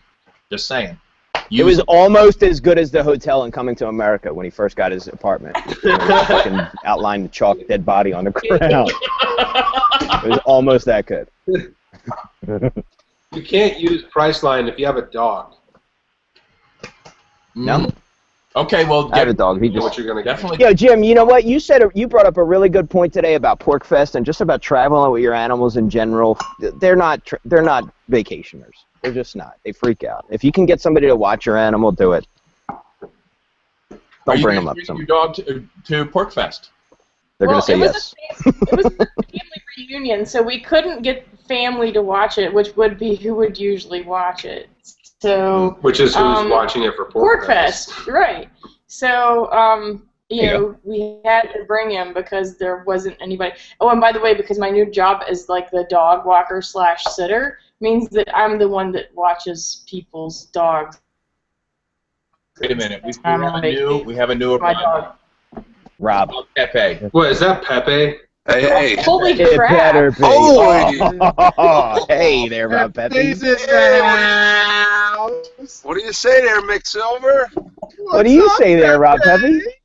Well, I'm making my way to the man cave, and I'm driving, so it's kind of dark, just stopping in to say hello. Jim Bab said, get on here. Come say hi. Let me tell. Wait. Before anybody says anything, can I point out how pimp it is that you have to fucking drive to your man cave? Some people just walk down to the basement. This dude has to get in his car, drive to his man cave. I'm driving to the man cave. Well, it's not far. I mean, it's like it's like Batman leaving the Bat cave. No, I know.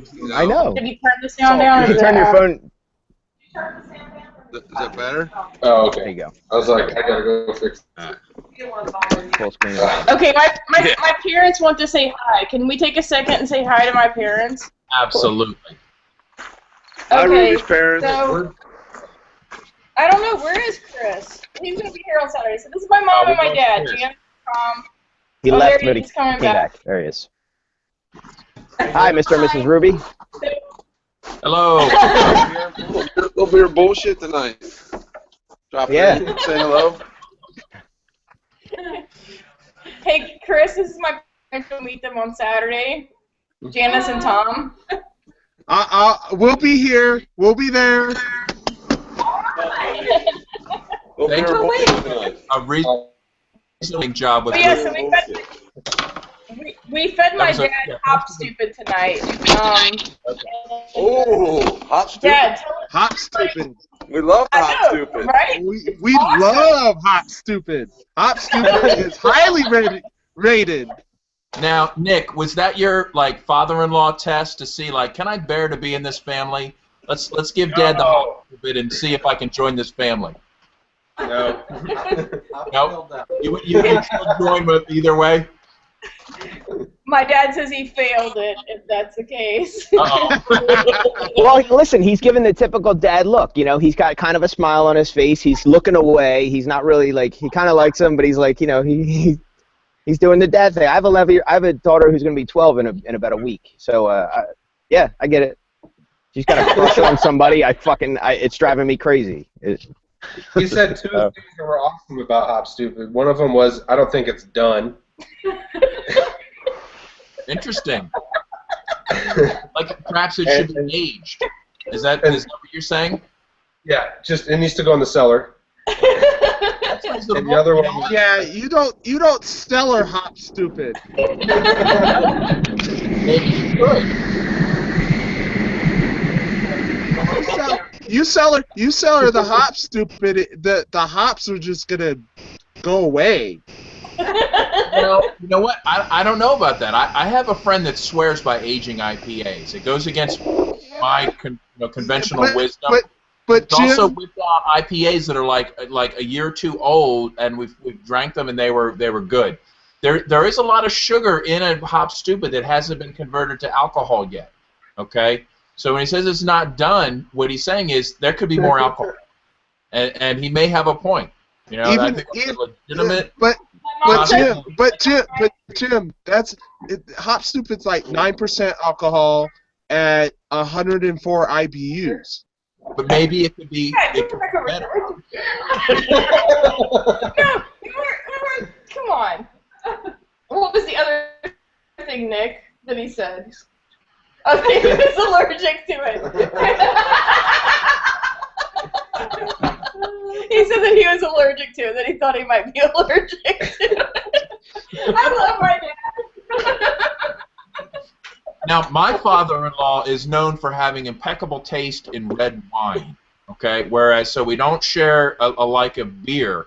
I know that when my father-in-law whips out the wine, I'm really going to enjoy it. Ruby, what kind of wine does your family drink? We muscadine, Moscato, like. Oh, you think Muscatel? Yeah, no. Muscatel. Just to let you know, the wine that we drink here in the Salvi household is Johnny Walker Black Label, and I'm going to crack the second. I'm going to crack the second bottle, and I figured I just need to make sure everybody knows that this is the second bottle opening now. Wow. That's not beer, Salvice. Hey, listen, I'm doing what I can. I'm here for the bullshit. I'm not here for the beer. All right. That's true. I got some Black and Milds and some Johnny Walker. I'm poisoning myself tonight for you guys.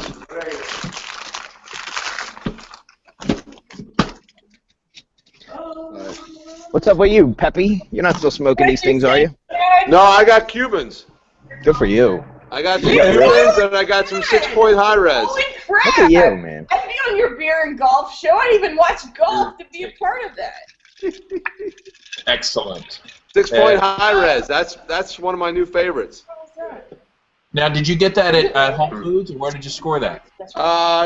Well, when you sent me the text earlier, I was at one of our favorite craft beer bars after getting stranded on I-78 for an hour and a half because I ran out of diesel in my 1991 Mercedes-Benz because excuse me. Because the needle on the gas gauge didn't agree with the gas tank.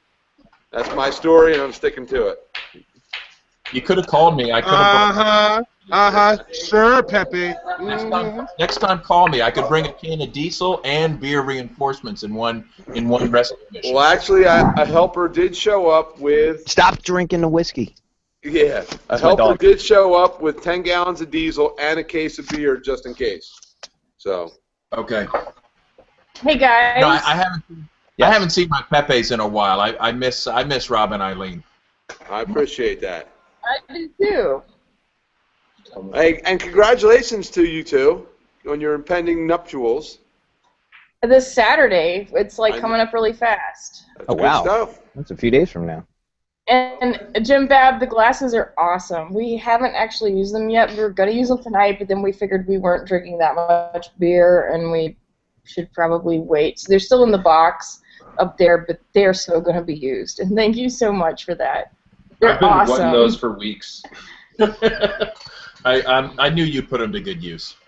Yeah. I mean, the best factor of this style of glass, you know, if you read the description, they're like, oh, they've thought about all of this stuff. You know what? It's 19 ounces. Just give me any 19-ounce glass, and it'll probably be great. It's just the right volume, so you can fill it all the way up, and it doesn't overflow. What's on your shirt, Rob? What is that? Free the currency? He has to move down a little bit. Maybe his camera froze or he's just doing something. I see a Bitcoin. He's up there. His hearing might be going. Rob, move to the left a little. Bitcoin Liberty. Bitcoin. Yeah. I don't know. It's a fucking Liberty Bell with a B on it. It's awesome. Because that's how we roll in Philly. All right, gotcha. Okay, guys. It is how we roll. We're going to have to go now, but we just wanted to say hi and awesome good night. So, hey, hi and awesome good night. Good luck on this. Good luck this weekend. Ruby, yes? Before you go. Yes. I still have Nick's number, so okay. He's gonna have to tell us how to get to your place. So. It should be. It's really easy, like 3 turns. Yep. Seriously. So it's not hard. If he gets a call from me, I'll need to know how to get to your place. Either than that, we will see you on Saturday. And I'm looking forward to it. Hey, and Ruby and Nick, I'm so happy for you both. Congratulations. Condolences either way.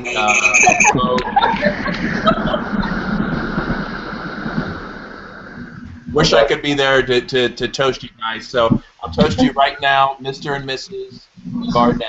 Love you guys. There you go. Thank you. Y'all have a good night. Bye. Bye. Good night. Congrats.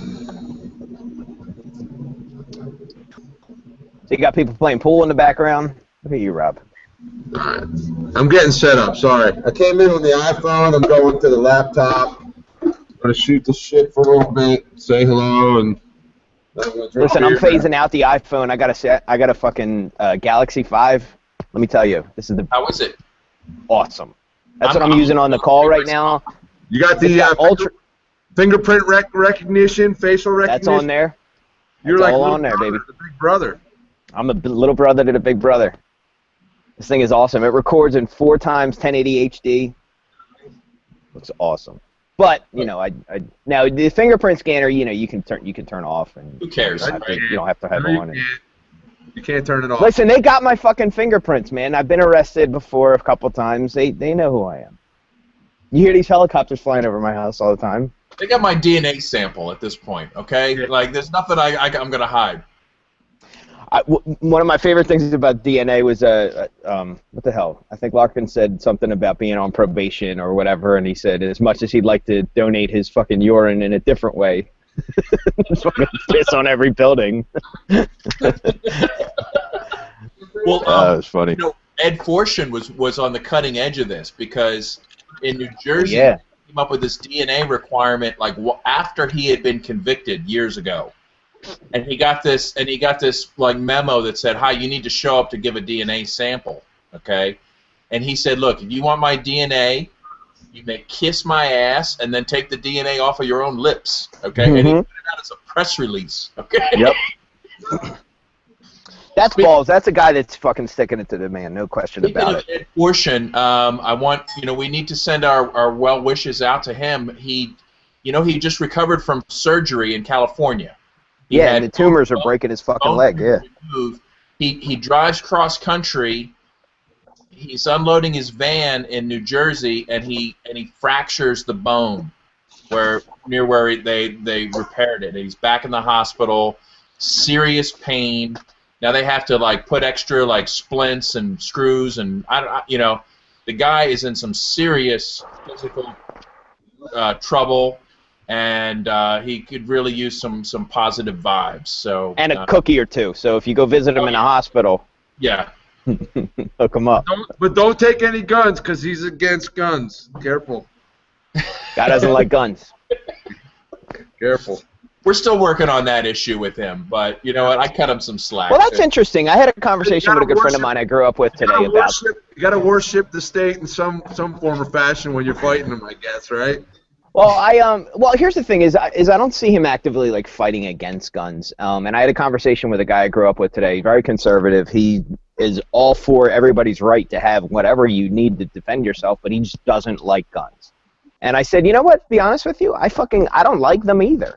I'm not the type of guy to go in a gun shop and go, oh, there's this company that made this and stopped using this in '87 and then switched to this. I couldn't tell you jack shit about guns other than when it's pointed at you, get the fuck out of my way. And I don't like them. I don't like the fact that a lot of arguments get settled with guns. I don't think that that's what they're for at all. I think if some asshole wants, I'm pretty well versed in martial arts. I can know how to defend myself, but standing 10 feet away from me with a gun pointed at my face, none of this fucking turning kicks or sleeper holds or whatever I could put you in are going to do a hell of a difference. And I like the idea of a playing field being leveled. But again, I'm not a huge, I don't love the fact that I, have guns, but I have them, and they are kind of cool. Wait. There was a short period of time we didn't have guns. And as I recall, you were pretty excited when you got them again. Well, yes. Let's clarify. You do love the fact that you have guns. Come on, be straight. Well, I love the fact that I have them, but let's clarify that. All right, so I was on probation for 12 months, and I wasn't allowed to be in possession of any firearms. And I didn't like the fact that I couldn't protect myself if I needed to from somebody else with a gun. When the probation was lifted and I was able to purchase again, yeah, I fucking loved it, no question about it. But no, I don't like I love my bike. I love my motorcycle. I love showing that off. I love, a lot of the things that I have and do, and I can show that shit off. But I'm not oh, look at this badass gun that I have. Fuck with me. I dare you.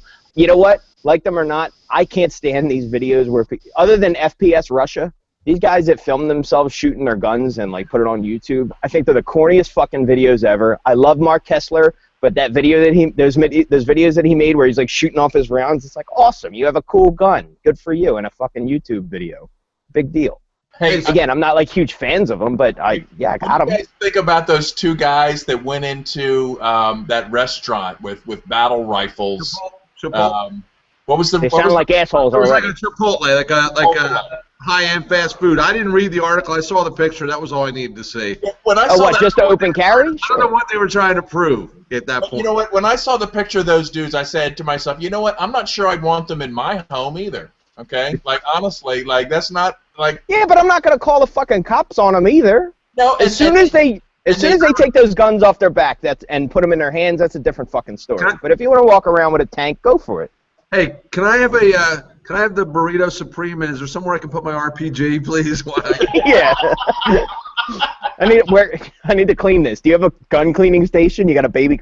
That's what we should have. We should fucking let's make it a law that you have to have a gun changing station in every fucking business. Cleaning station, whatever. I mean, of course, I want to go to businesses that I feel safe in. And if I know customers are armed, I'm going to feel safer. I don't want to go into a gun-free zone, okay, or take my family into a place where I feel that only criminals are going to have guns. But at the same time, I kind of understand how Chipotle got sort of pressured into that position.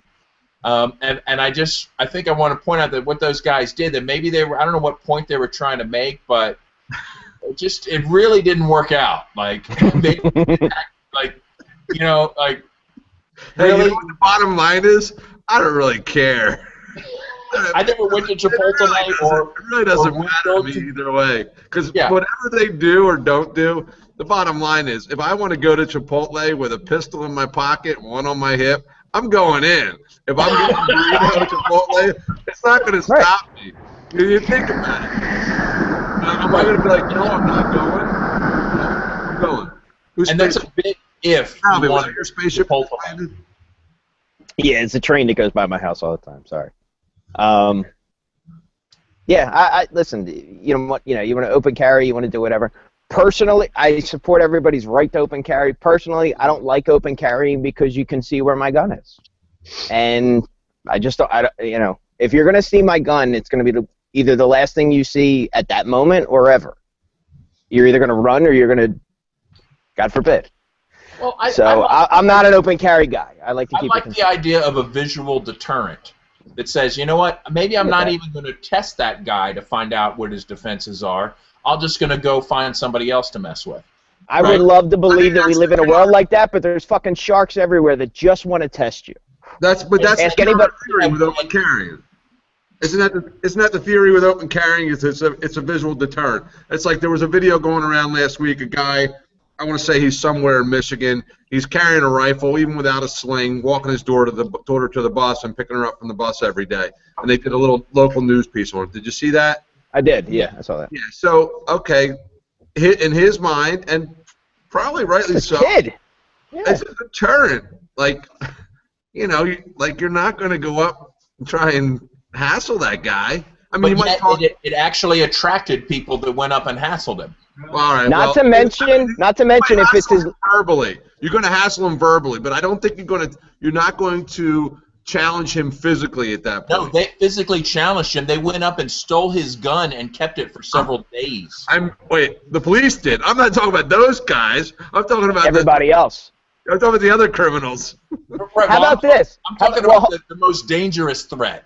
Okay? Okay, but how about this? How about the fact that actually can put you in more danger with the most violent gang out there?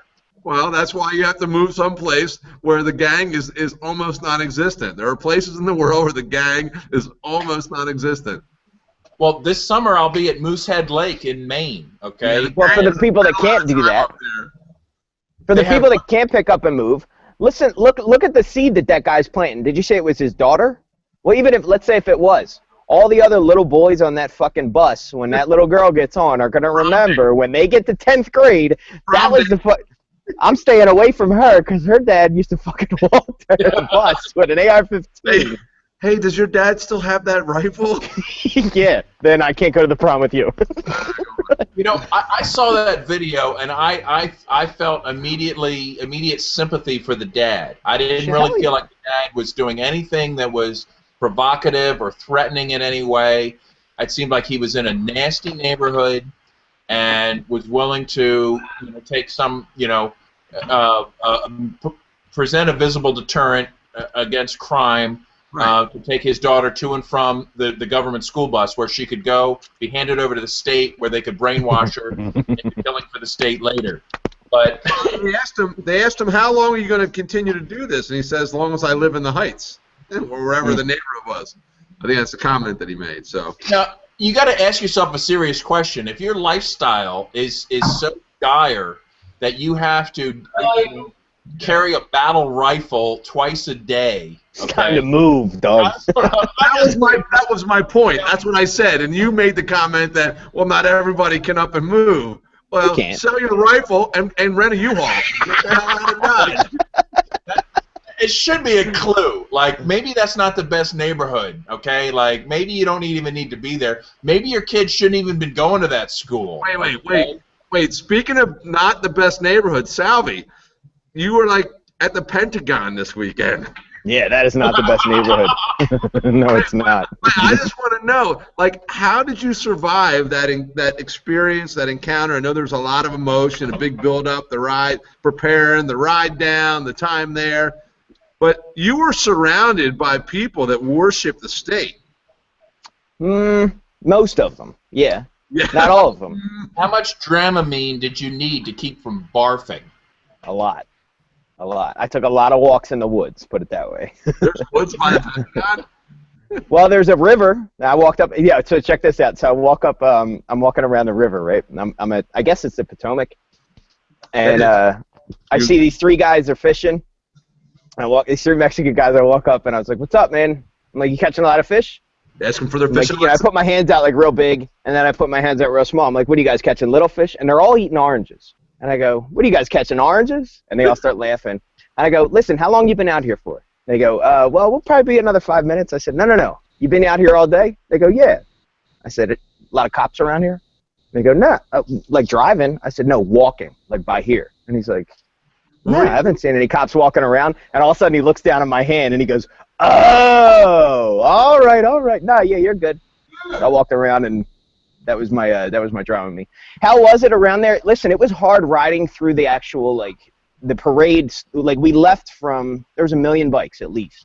We left from the Pentagon, and we rode all through D.C., like Constitution Ave and all this stuff. And it was hard watching all these people, like, you know, thanking us. And these people were out here for hours. Just to give you a perspective, it takes... What were they thanking you for?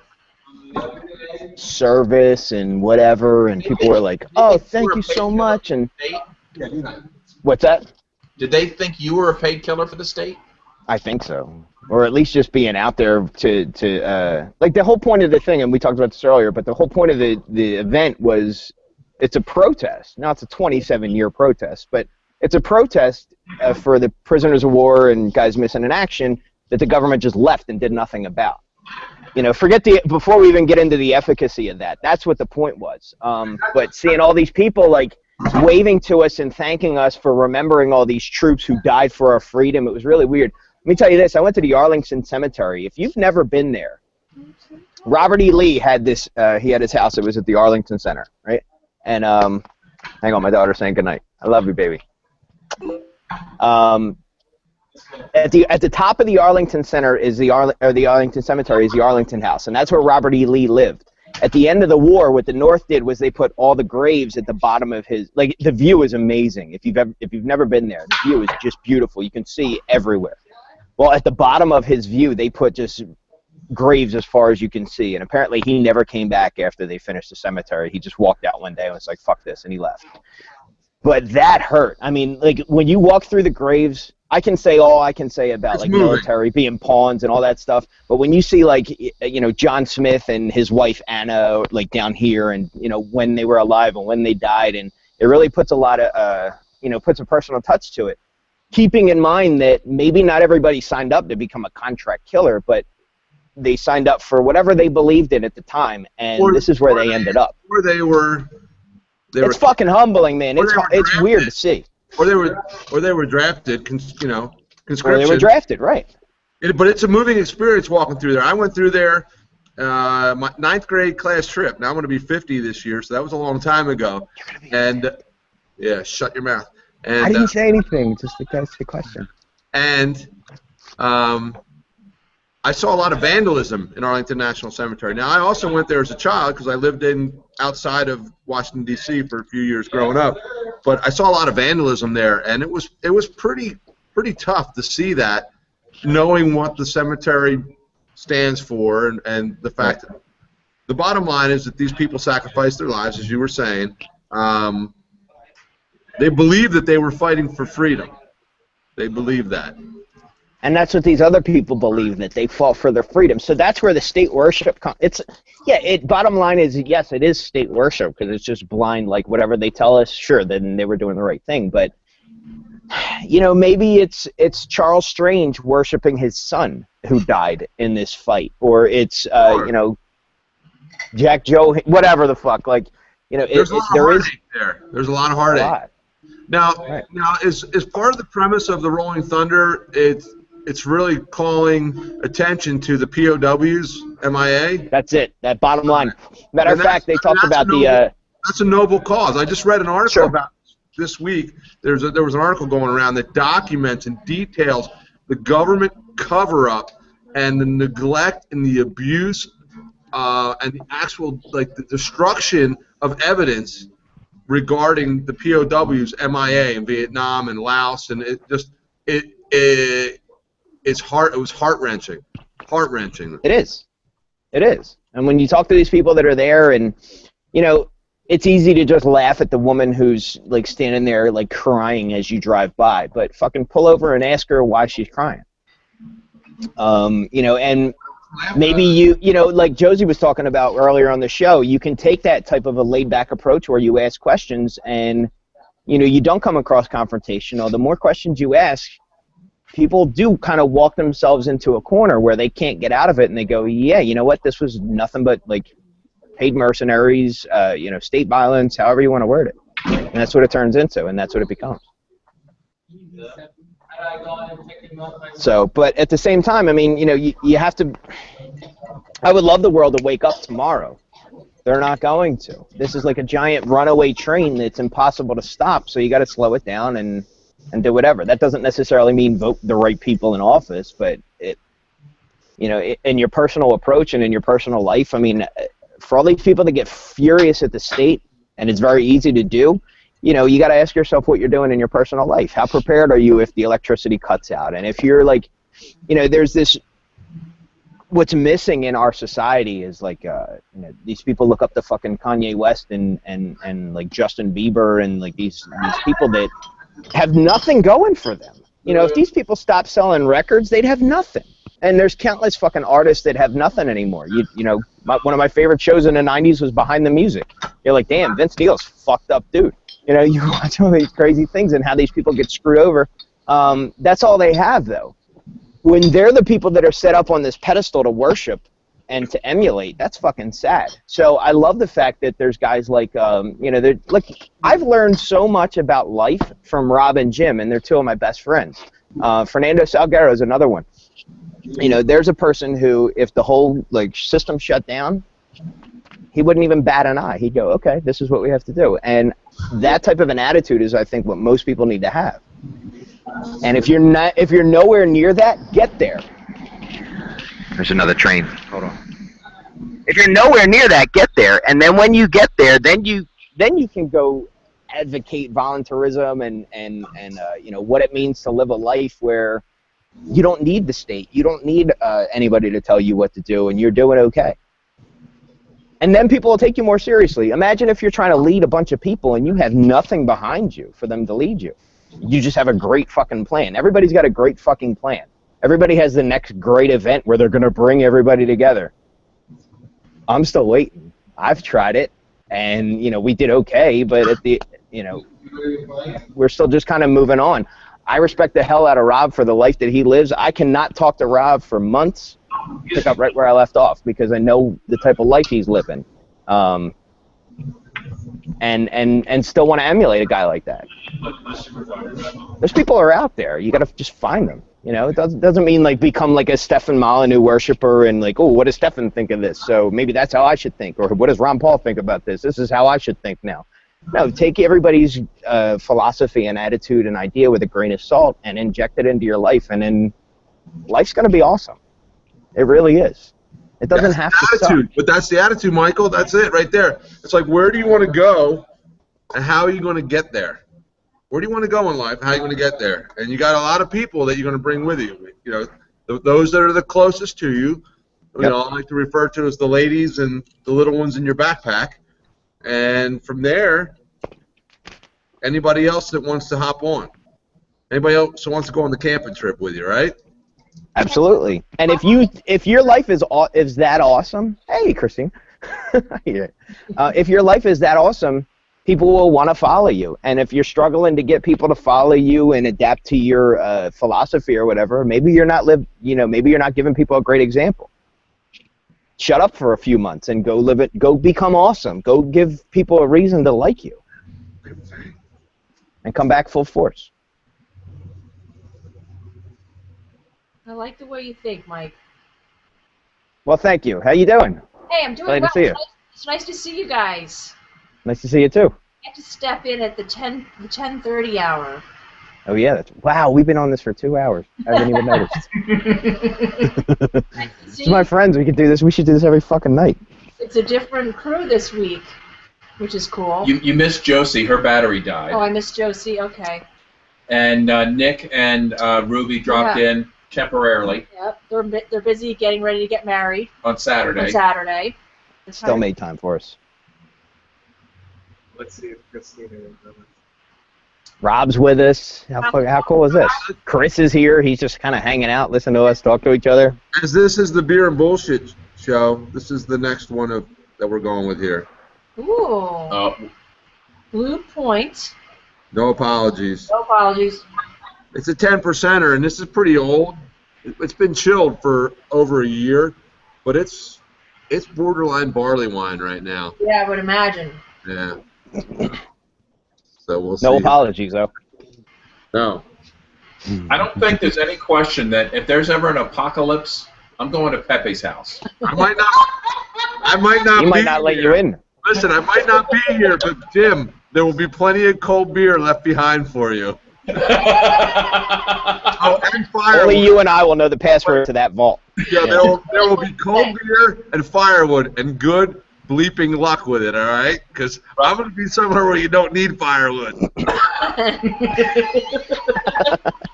Listen, a week ago, well, was it a week? A little over a week ago, I was getting drunk behind a boat where the Atlantic Ocean meets the sea.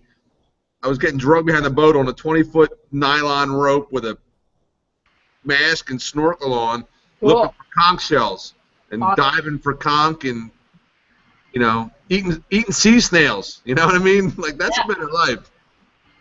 Sea snails is the way to go. That's better than searching for cold beer in the middle of the apocalypse somewhere in the woods. Yep, there's a lot of good natural resources, right?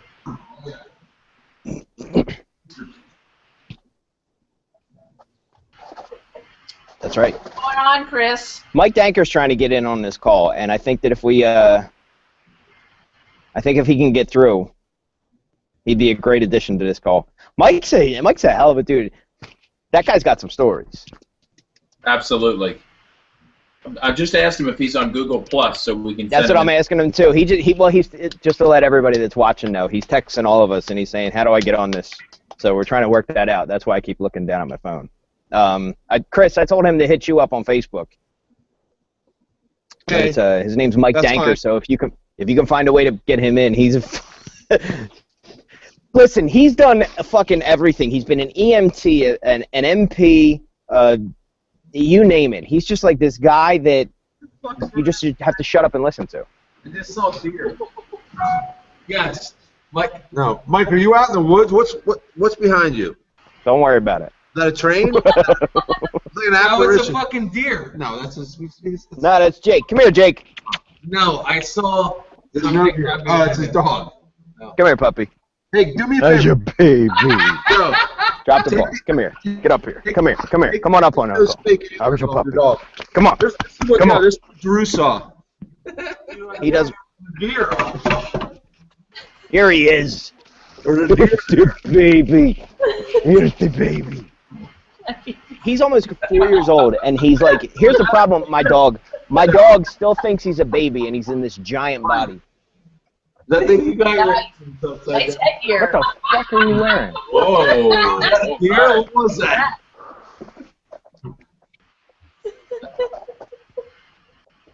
Mike. Yes. Yeah, I see it. You weirdo. What is that? Is that something that you killed? You don't have antlers? I don't have antlers, no. Your dog ran behind you, and Andrew goes, "There was a deer. I just saw a deer run behind him." There's no deer. It's just Jake. It's Jake. It might be something else. Jake has found that I came out here one night before we got a dog, and I heard this rustling in the yard, so I shined a flashlight, and it was two giant foxes. Did you say foxes or fox? It was these two giant foxes. I don't know what they say, but they were back there in my yard. There are no animals that enter my yard anymore now that this giant German Shepherd is here, except a skunk. I refereed a fight between him and a skunk last year, and we both lost. Uh-oh. No. Yeah. Shout out to my friend JR who helped me clean him up. But what was the technique? Juice or what? What was the technique? Well, here's the technique. Here was my technique. This is the how not to clean your dog when he gets sprayed by a skunk. I wet him like crazy. I squirt him down with a hose The oil is what makes him stink. So it was just water was just dripping off him. Now he's just wet and stinky, and it was a nightmare. It was a total nightmare. Tomato juice doesn't work. That's bullshit. We just we made this kind of solution out of like lemon juice and Dawn, and we cleaned them up. It was pretty bad. You know, this came up in conversation about Kokesh, and this came up in conversation about Kokesh? Kokesh's dog Baloo at Porkfest 2 years ago had an encounter with a skunk. Okay, now, which would be having your dog get sprayed by a skunk is a difficult circumstance, under anytime. But imagine you're camping. Okay, you don't even have a proper bathroom for yourself. There's no bathtub. You don't have no hose. How are you going to handle it?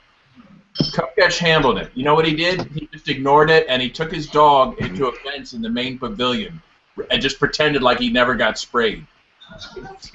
That's the way to go. That sounds like Kokesh. Baloo spent the night here. He hung out with my dog. What are you talking about? What? I don't know. What are you talking about? I don't smell anything. Gotta love Adam, man. Yeah, Adam. One night he spent the night here. He brought Baloo here, so Baloo and Jake, had a fun night together. And yeah, so that was about it. Yeah, so if you ever get your dog sprayed with a skunk, don't wet it. We have this. We buy this stuff. I think it's called Skunk Away or Skunk Off. I bought that too. You tried that? Dude, I spent $100 in PetSmart. I was like, what do I need to do to clean my dog off? It smells like bad. It smells like someone's bad grandma perfume, but it works. Mm-hmm. It cuts the oil. It does, and then I got this lemon. I took lemon juice and mixed it with some other shit. You ever get sprayed by a skunk? Yeah. Well, actually, that's the second fight I've ever refereed between a German Shepherd and a skunk. Oh. And the first time I got sprayed so fucking bad, it was horrible. I walked into this 7-Eleven at midnight, and I felt bad for the kid that was working behind the counter. Like, I busted the door open. I was like, "Where's all your tomato juice?" And he's like, we don't have any." I was like, "What are you talking about?" Some dude came in here an hour ago, got sprayed by a skunk. He bought it all. He took it all from you. Poor kid thought I was going to rob him. Hey, Pepe. Give me all your tomato juice. Right now. Hey, Free. Pepe. Christopher, how are you, brother? Oh, hello, brother. How you doing, man? Good, I'm good. Good to see you. You're looking good. It's wonderful to see you again, man. Good to be here. We miss you on the show, bro. Well, yeah, I miss you guys too. I've been busy. Well, and you know what? We understand that, but I want to know what you sipping on, bro. Well, I'm sipping on the Blue Point. No apologies.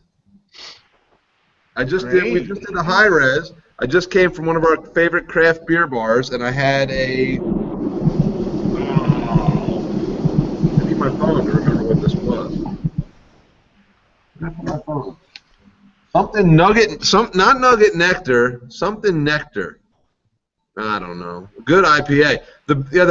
My best beer session recently was Friday night. I went to a craft beer bar in New Jersey, and they had an Allagash tap takeover. It was 8 Allagash beers on tap, and they did a flight of you got all 8. It was very nice.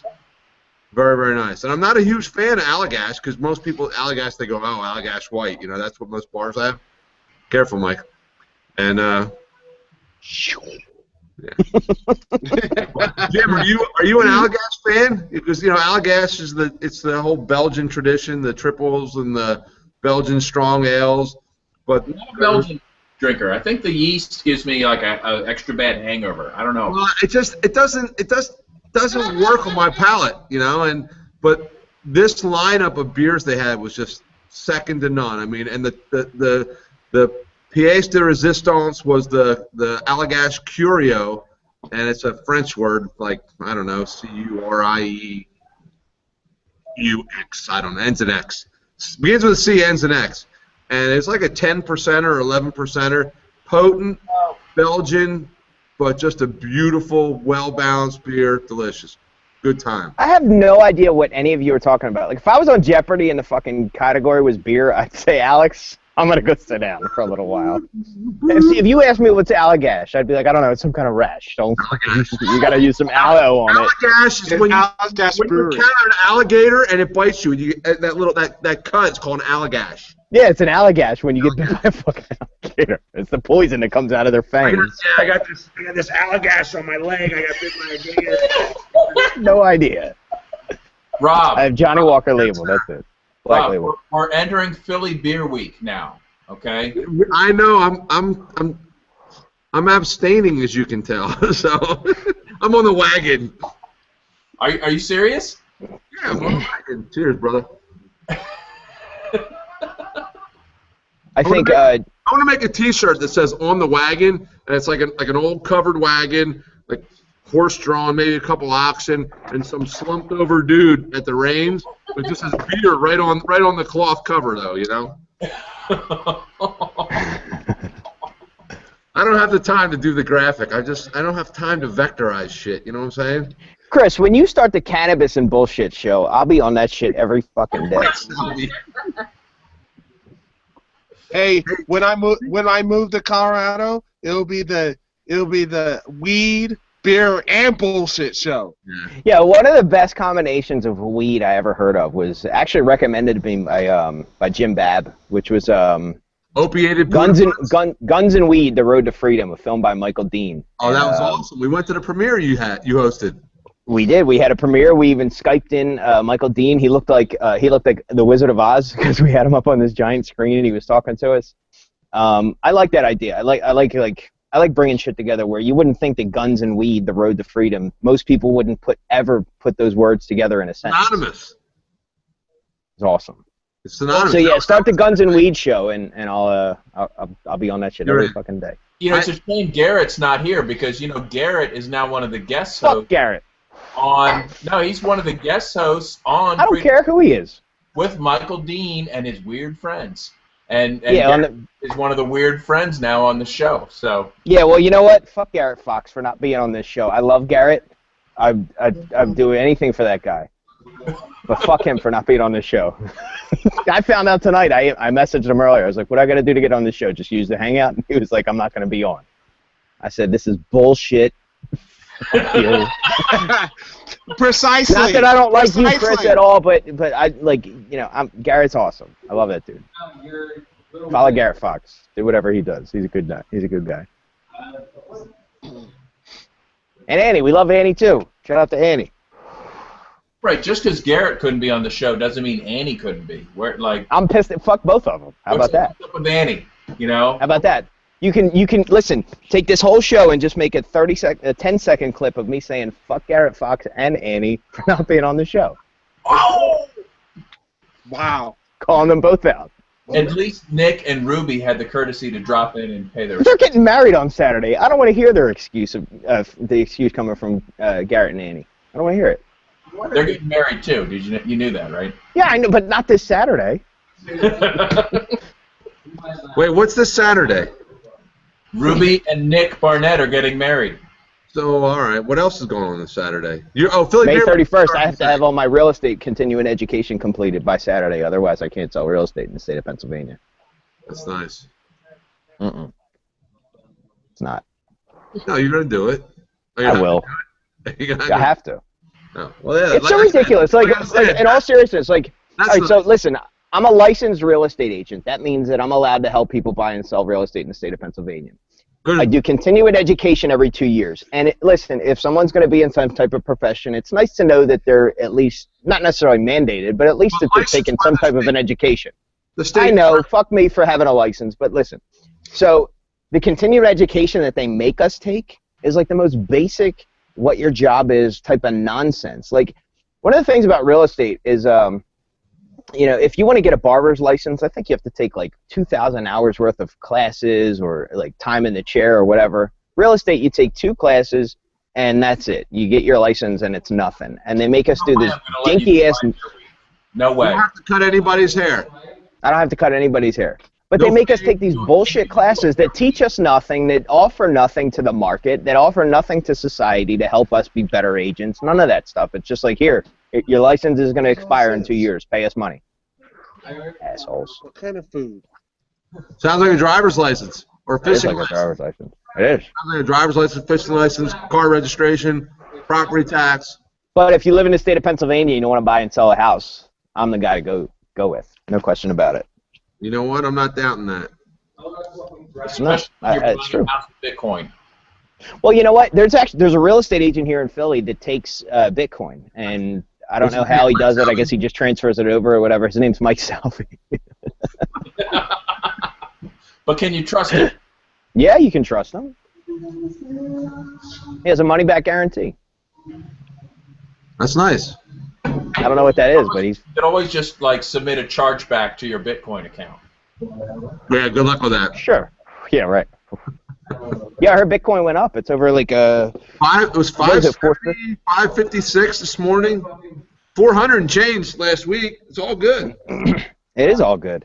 Listen, I love the idea of an alternative currency, of something else, another way for people to trade voluntarily with nothing. And I'm not a Bitcoin worshiper, and there's flaws. Maybe there's flaws in everything, but at least people are fucking trying. And this type of conversation, we were talking about defensive force earlier. It's not going to solve anything, but if at least it gets people talking about where do you draw the line? Do you go after somebody that votes for sending people to your house or whatever? At least it's getting people fucking talking about this stuff. And I'm not going to say nobody's advocating, because some are. I'm personally not advocating for committing violence against anybody from either side. But we got to start talking about this, and maybe this is the start of one of the most important conversations that we can have. And for an event like a Pork Fest to censor this type of conversation, well, you know what? That just gives way to an Alt Expo or another whatever fest or a Philly Fest or whatever, where someone's going to not be uncomfortable having these types of conversations. And that's competition. That's the goddamn market at work. We are the market. There's people that think that the free market is like some giant on the hill. It's not. No, every interaction that you and I have, we're the market, like it or not. Absolutely. I think it's fascinating, actually, to watch all the splinter effects or ripples that are happening from the Bitcoin community right now. I mean, just in such a short period of time, there's been really quite a bit of innovation, and kind of building on the idea of Bitcoin, and then there's other avenues that it's going down, and people are starting to offer different services, and more merchants are accepting Bitcoin. But there really is a community being built surrounding Bitcoin right now. And yeah, because people are fascinated by it. I'm waiting for Walmart to accept Bitcoin. Well, yeah, I mean, that would be amazing. Well, what I heard was anybody that has like any Android users. I'm sorry, Christine.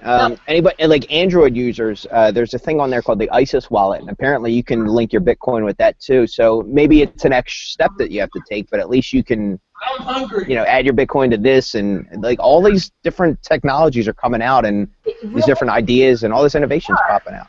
Yeah, they really are. I mean, there's more wallets. There's more being written about it, and there's more, different development going on, and I think that's what's so exciting about being involved with it, and even like the mining technology, or like just really looking at the fact that there's conferences being held around the world, in every corner of the world. Like the East Coast Bitcoin Summit. That's right. So that to me is amazing to see that there's going to be there's already like a Portugal one and a South American one, and really Australia. The Zimbabwe Bitcoin Summit. It's really cool. It's definitely spreading. The idea is spreading. People want to know what it's all about. Mm-hmm. And it's great. People are learning about it in all corners of the world. I met this guy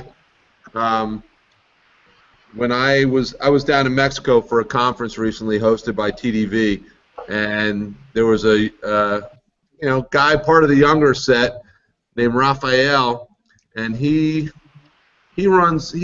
started a group, was part of a group called Bit Angels, and they provide basically, my understanding is it's, and you can correct me if I'm wrong, like crowdsource funding, capital funding for Bitcoin-related projects. Yeah. And they are traveling. Their projects are worldwide, but they're doing work down in South America. He goes, I got guys mining Bitcoin in the jungle, the Amazon rainforest right now. That's perfect. They're trying to take the concept of Bitcoin to the far reaches of the world, to peoples that otherwise would have no knowledge of it, maybe no interest in it, but they're introducing the concept, and they're giving them the means to start conducting commerce with Bitcoin and mine Bitcoin and become part of the revolution. So, and the way he explained it to me is, what we're doing is we're hacking the world. We're hackers, and we're hacking the world. Here's one of the problems, though, that I've seen, though, is that we have, these venture capitalists involved in the Bitcoin space are the biggest cheerleaders for Bitcoin regulation. Right. Well, that's a big no-no. I agree. And they say, well, you know what? As soon as this is regulated, I can channel millions of dollars into these businesses. Yeah. They have a serious economic incentive to have Bitcoin regulated and to pressure the miners to go along with various schemes that are going to allow Bitcoin to be regulated. I don't know. There'll always be somebody else willing to be the underground currency. Well, here's the thing going on. The counter to that, Jim, is this: that the majority of people that are involved with Bitcoin are of the libertarian or anarcho-capitalist mindset, and they are the majority. And the fact that it's I don't think that they are anymore. Well, maybe at the end, where the high end, the people that have the large dollar capital investments in mining equipment, but the people that are utilizing it on a daily basis, that's the market. Mike said earlier, we are the market, right? The market users and the market performers, for the most part, are people that they're in it because it's decentralized. And I'm not sure if that's true or not. I mean, it's hard to tell. Yeah, it's hard to tell, but I think the only argument is whether it's a majority or whether it's a minority. But the fact of the matter is whether it's one person or a million people is enough for me. The fact that it's still decentralized and virtually unregulated works. And even so, let's jump to the worst, future gone conclusion that Leviathan finds a way to regulate it and control it, right? It's no different. The number one cash crop in the United States of America, according to what I've read recently, is cannabis. Okay, Leviathan's been trying to wrap its arms around and control that forever. Now, even though the CIA is the world's number one purveyor of Schedule I narcotics and Schedule I drugs, it's still the market. The market demands, and the consumers and the people that purchase and are conducting commerce on the lowest level are the ones that drive the market. Right. Oh, absolutely. And the reason why the Coke trade is so big, because Coke is awesome. People fucking love it. I've never done it, but people I don't drink that shit. Won't shut up about it.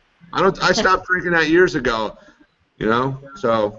But the point is that the idea of a decentralized cryptocurrency is relief.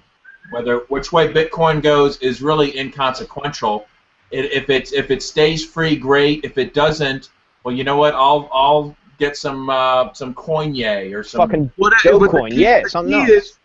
The key, James, is the concept decentralized. That's the. Yep. I don't care if it's coconuts. Mike's got a burlap bag full of coconuts. If I'm willing to accept those as payment for services rendered or in exchange for a good or product or service that I'm willing to give to him, then we've just won.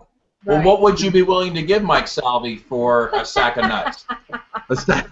Well, Mike. Because let me tell you, these are high-quality nuts. For my sack of nuts, that's the question. Listen, these aren't just your average nuts you get on a fucking street corner in New York City. These are high-quality nuts, brother. Two of them. You can have them both. That's a dozen at least. I'm going to buy at least 30 coconuts. Yeah. That's just so wrong. It is, isn't it? So wrong. So wrong. So wrong. All right, let me take a quick second. Let me hop out of here. I'll be right back. All right. You can always count on Jim for a comment like that. What does that mean? Like I chased everybody away. Everybody's leaving. Chris, no, you didn't chase everybody away, Jim. Yeah. I'm still here. I'm still here. Hey, Chris, how you doing? I'm doing great. Are you talking to me, Chris? Oh, yeah, I'm talking to you. I'm talking to you. Yo, what's up? What's up, girl? I just finished my beer. Okay. What'd you have? Feeling a little mellow now. I had a Breckenridge Come on in. vanilla porter. Oh, the vanilla Jake. porter. Yes. Jake, come on. I think that's one of the better vanilla porters that are out there. Very flavorful. Yes. I had a debate with somebody about 4 or 5 months ago. They're just like, well, I like the Leinenkugel, and I was like, no. The Breckenridge is much better. Yeah. And they're just and they were just like, are you sure? And I was like, yeah. I go, if it's not, I'll buy the 6-pack from you. So they went and picked up the 6-pack of the Breckenridge vanilla porter, and they came back to me a couple of days later, and they was like, yeah, that Breckenridge is much better. It's really tasty. It's not. It is on the sweet side, but it's not too sweet. Right. You just finished it? I just finished, and it really truly has a real vanilla flavor. And I'm hoping it has less corn syrup than, say, maybe a Leinenkugel does. Right. Because I'm assuming that every Leinenkugel's flavored beer has a corn syrup flavoring thing. You just get that vibe from it. But, of course, we don't really know exactly what's in some of these beverages unless they're specifically saying that they're doing their ingredients are of a certain quality. Some of the breweries are actually stating that they use a certain kind of water or a certain filtration system, or they're using. Did someone say filtration system? Yes, I did. Jesus. Yes, I said the magic words. All right, so the beer I had earlier, Humboldt Brewery. Jim, you familiar? I guess they're a Humboldt County brewer. Oh, nice. I thought they just grew weed out there. I didn't know they did beer. Humboldt Nectar IPA. It was 6.7%. Excellent, well balanced, delicious IPA. That's what I had for dinner. Yummy. Well, actually, I had fried walleye, like walleye fingers with fries. Yeah, I ate the fries. They're probably GMO potatoes, but whatever. Today I had lunch in New York City. That was like to die for. Carpaccio, the best carpaccio I ever had, with shaved Parmesan, a little bit of truffle oil. I don't even know. It was amazing. Just freaking amazing. And then a little Vesuvio pasta with a pesto and Italian sausage, whatever. Yeah. No beer, though. No beer at lunch? And I walked around the Flatiron District of New York City for about an hour and a half, trying to burn off the pasta. Right. That's nice. I got lights now. Hey, Salvi, where you going? I'm back. Hi. Hi. Hi, Mike. Hi, I'm Mike. Hi, I'm Mike. I'm I'm back. I'm an alcoholic. No. Hey, what's up with it? Why'd you get rid of that felt carpet? like that if you... Yeah, why'd you get rid of the carpet and go to the hardwood? I don't understand what happened to that. I hate carpet. Dude, you had that. It's the worst, especially if you have animals. You had the nicest carpet. Oh, you're talking about my face? You had the nicest face carpet I've seen in a long time. You know what I mean? That was serious. Sounds a little weird. Well, whatever. Sounds a little weird. No, I know what you're saying. I couldn't stand it. Dude, that thing was thick. That was nice. I couldn't stand it, dude. It was uncomfortable. It stunk. I could taste food that I ate. I understand the stink thing. I smelled it. It was bad. Yeah, it's just time to go.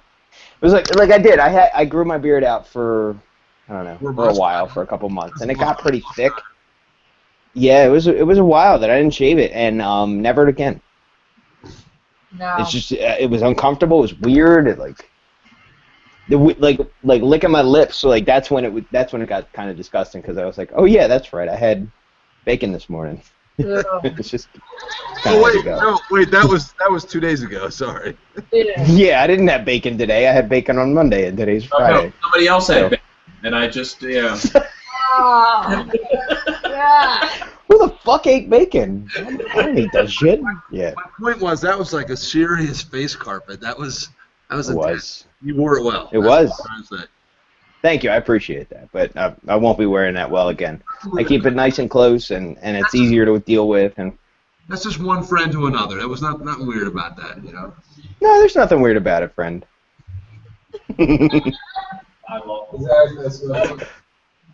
Yeah. So I'm up in my little cave here, and I got some stuff here hanging on the wall. I'll just show everybody. I still got my Ron Paul stuff. My big Let Freedom flag, more Ron Paul stuff. You know what I keep? I keep these like passes that I get. Like whenever we like do an event. Yeah. One of them actually has my name on it, which is kind of neat. And then I got a whole bunch of medals from my Taekwondo days when I kicked a whole bunch of ass. So nice. I got to show that off. I only show it off to me because I'm the only one that comes in this office. It's a reminder that I still got it. Exactly. It's a visual deterrent to anybody that brings. It's a visual deterrent for anybody that makes their way into this place. Yeah. If they make it into here, then they're pretty good at what they do. Which one? If they see your Ron Paul sticker, first of all, they're going to be scared. Then they see a Taekwondo bronze medal, they're going to be really scared. Why it's got to be a bronze medal? There's a couple golds up there. I'm assuming it's all. Whoa. Wait a minute. Where's the guy that got the gold medal? I want to talk to him. He's right here. Oh, I thought it was a bronze. No. I got a bronze at Nationals. I'm not going to lie to you. But I got silver at States. I got gold at the U.S. Cup. I got gold at the... In 1987, I took a Greyhound bus to a national karate tournament in Ohio. 13 hours on a Greyhound bus. Don't ever do that to go to a karate tournament. And I got what they call a Hansoku Chui. In Japanese, that means you are ejected from the entire venue. No way. Why? I knocked a guy unconscious. What did you do? I punched a guy and knocked him unconscious, and I got Hansoku Chui. I had to leave. I had just taken a 13-hour bus ride there. Oh my God! Oh, that's the worst. I couldn't even stay to watch the rest of the competition. I had to leave the building. Wow. That sucks. I had to ride home. I had to ride home 36 hours later. I had to sit outside the whole time. Oh no. My first knockout was really weird. It was a really, I didn't like it at all. And my coach, who's also my lawyer, who helped me with my probation and everything, he was coaching another fight. He was refereeing another fight like a couple rings away. And all of a sudden, I popped this kid in the throat. I popped him really hard. And you heard the sound of wailing winter wind come out of his mouth. And he just went flat to the ground. And the guy that was my ring coach was my fucking roommate, one of my best friends. And he goes, "Oh my God, I think you killed him." So I'm like, "Shut the fuck up!" And he's just fucking with me the whole time. He's like, "Dude, I don't think he's breathing." "Yeah, he's dead." "Yeah, you definitely killed him." I'm like, "Fuck off." My coach, the guy that gave me my black belt, 3 rings away, the whole place shut down. It was in this giant arena. The whole place shut down. And he looks over and he goes, from all the way across, "You popped your cherry!" It was the most uncomfortable feeling because I watched this kid get. That's it. No, it wasn't a fight to the death. When he got carried out on a stretcher, and it was the most. I didn't want to do anything anymore because I was like, I almost killed this kid. This hurts. This is scary. Yeah. But it was kind of cool. I'm not gonna lie. It was like I definitely knocked some dude out with my foot. Whoa. Call me whatever you want. It was kind of cool. Was he able to enter first grade next year or no? No, he wasn't. And it's the poor kid had to fucking throw all his stuffed animals out. Jim, I did that for you, Jim. You know what's funny about that fucking stab you took at me? You laughed. That one was funny about that. And Jim, I was an instructor, and one time I'm teaching a whole bunch of kids, and this I'm like sparring with this little kid, like just go ahead, get your kicks up. Oh, you're doing great. And I fell back and rolled over on my foot, and I broke one of the bones of my foot. And instead of the kid saying, "Are you okay?" he went, "Look what I did to the teacher." Oh. Fucking kid.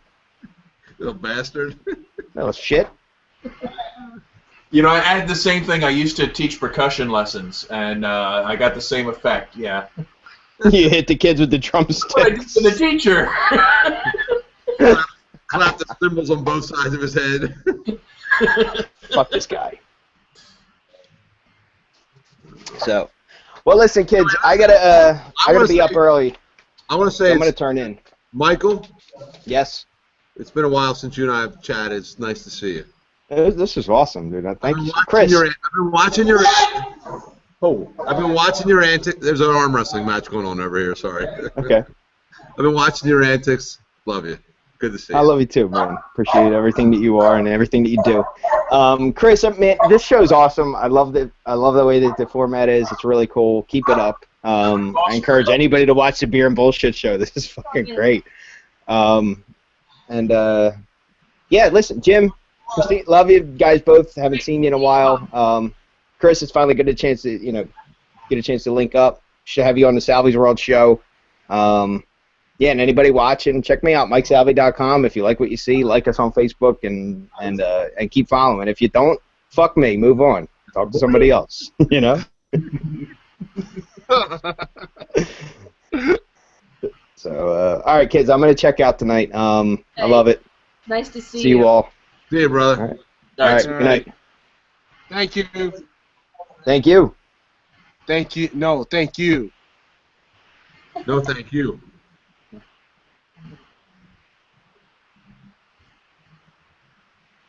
I think we're going to bail out too. Peace all out. Right. Chris? That's cool. Thanks. Good to see you all again. Yes, nice. Hey, it's nice seeing you, Pepe. I'm still alive. Hey, I'm still alive. Still drinking good beer. Hey, Rob, just let me know when you want to be back on again. Well, I may pop in, I may not, and if I'm not, just think I'm out on some adventure. That's all.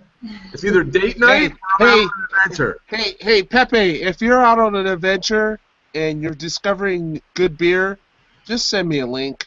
All right, I will do that. Fair enough. All right, thanks, Pepe. Peace out. Good to see you all. Thanks, Nice brother. to see you. Christina, James, good night. Good night.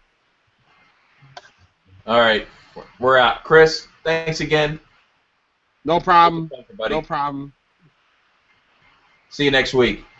See you next week. Later, brother. See you.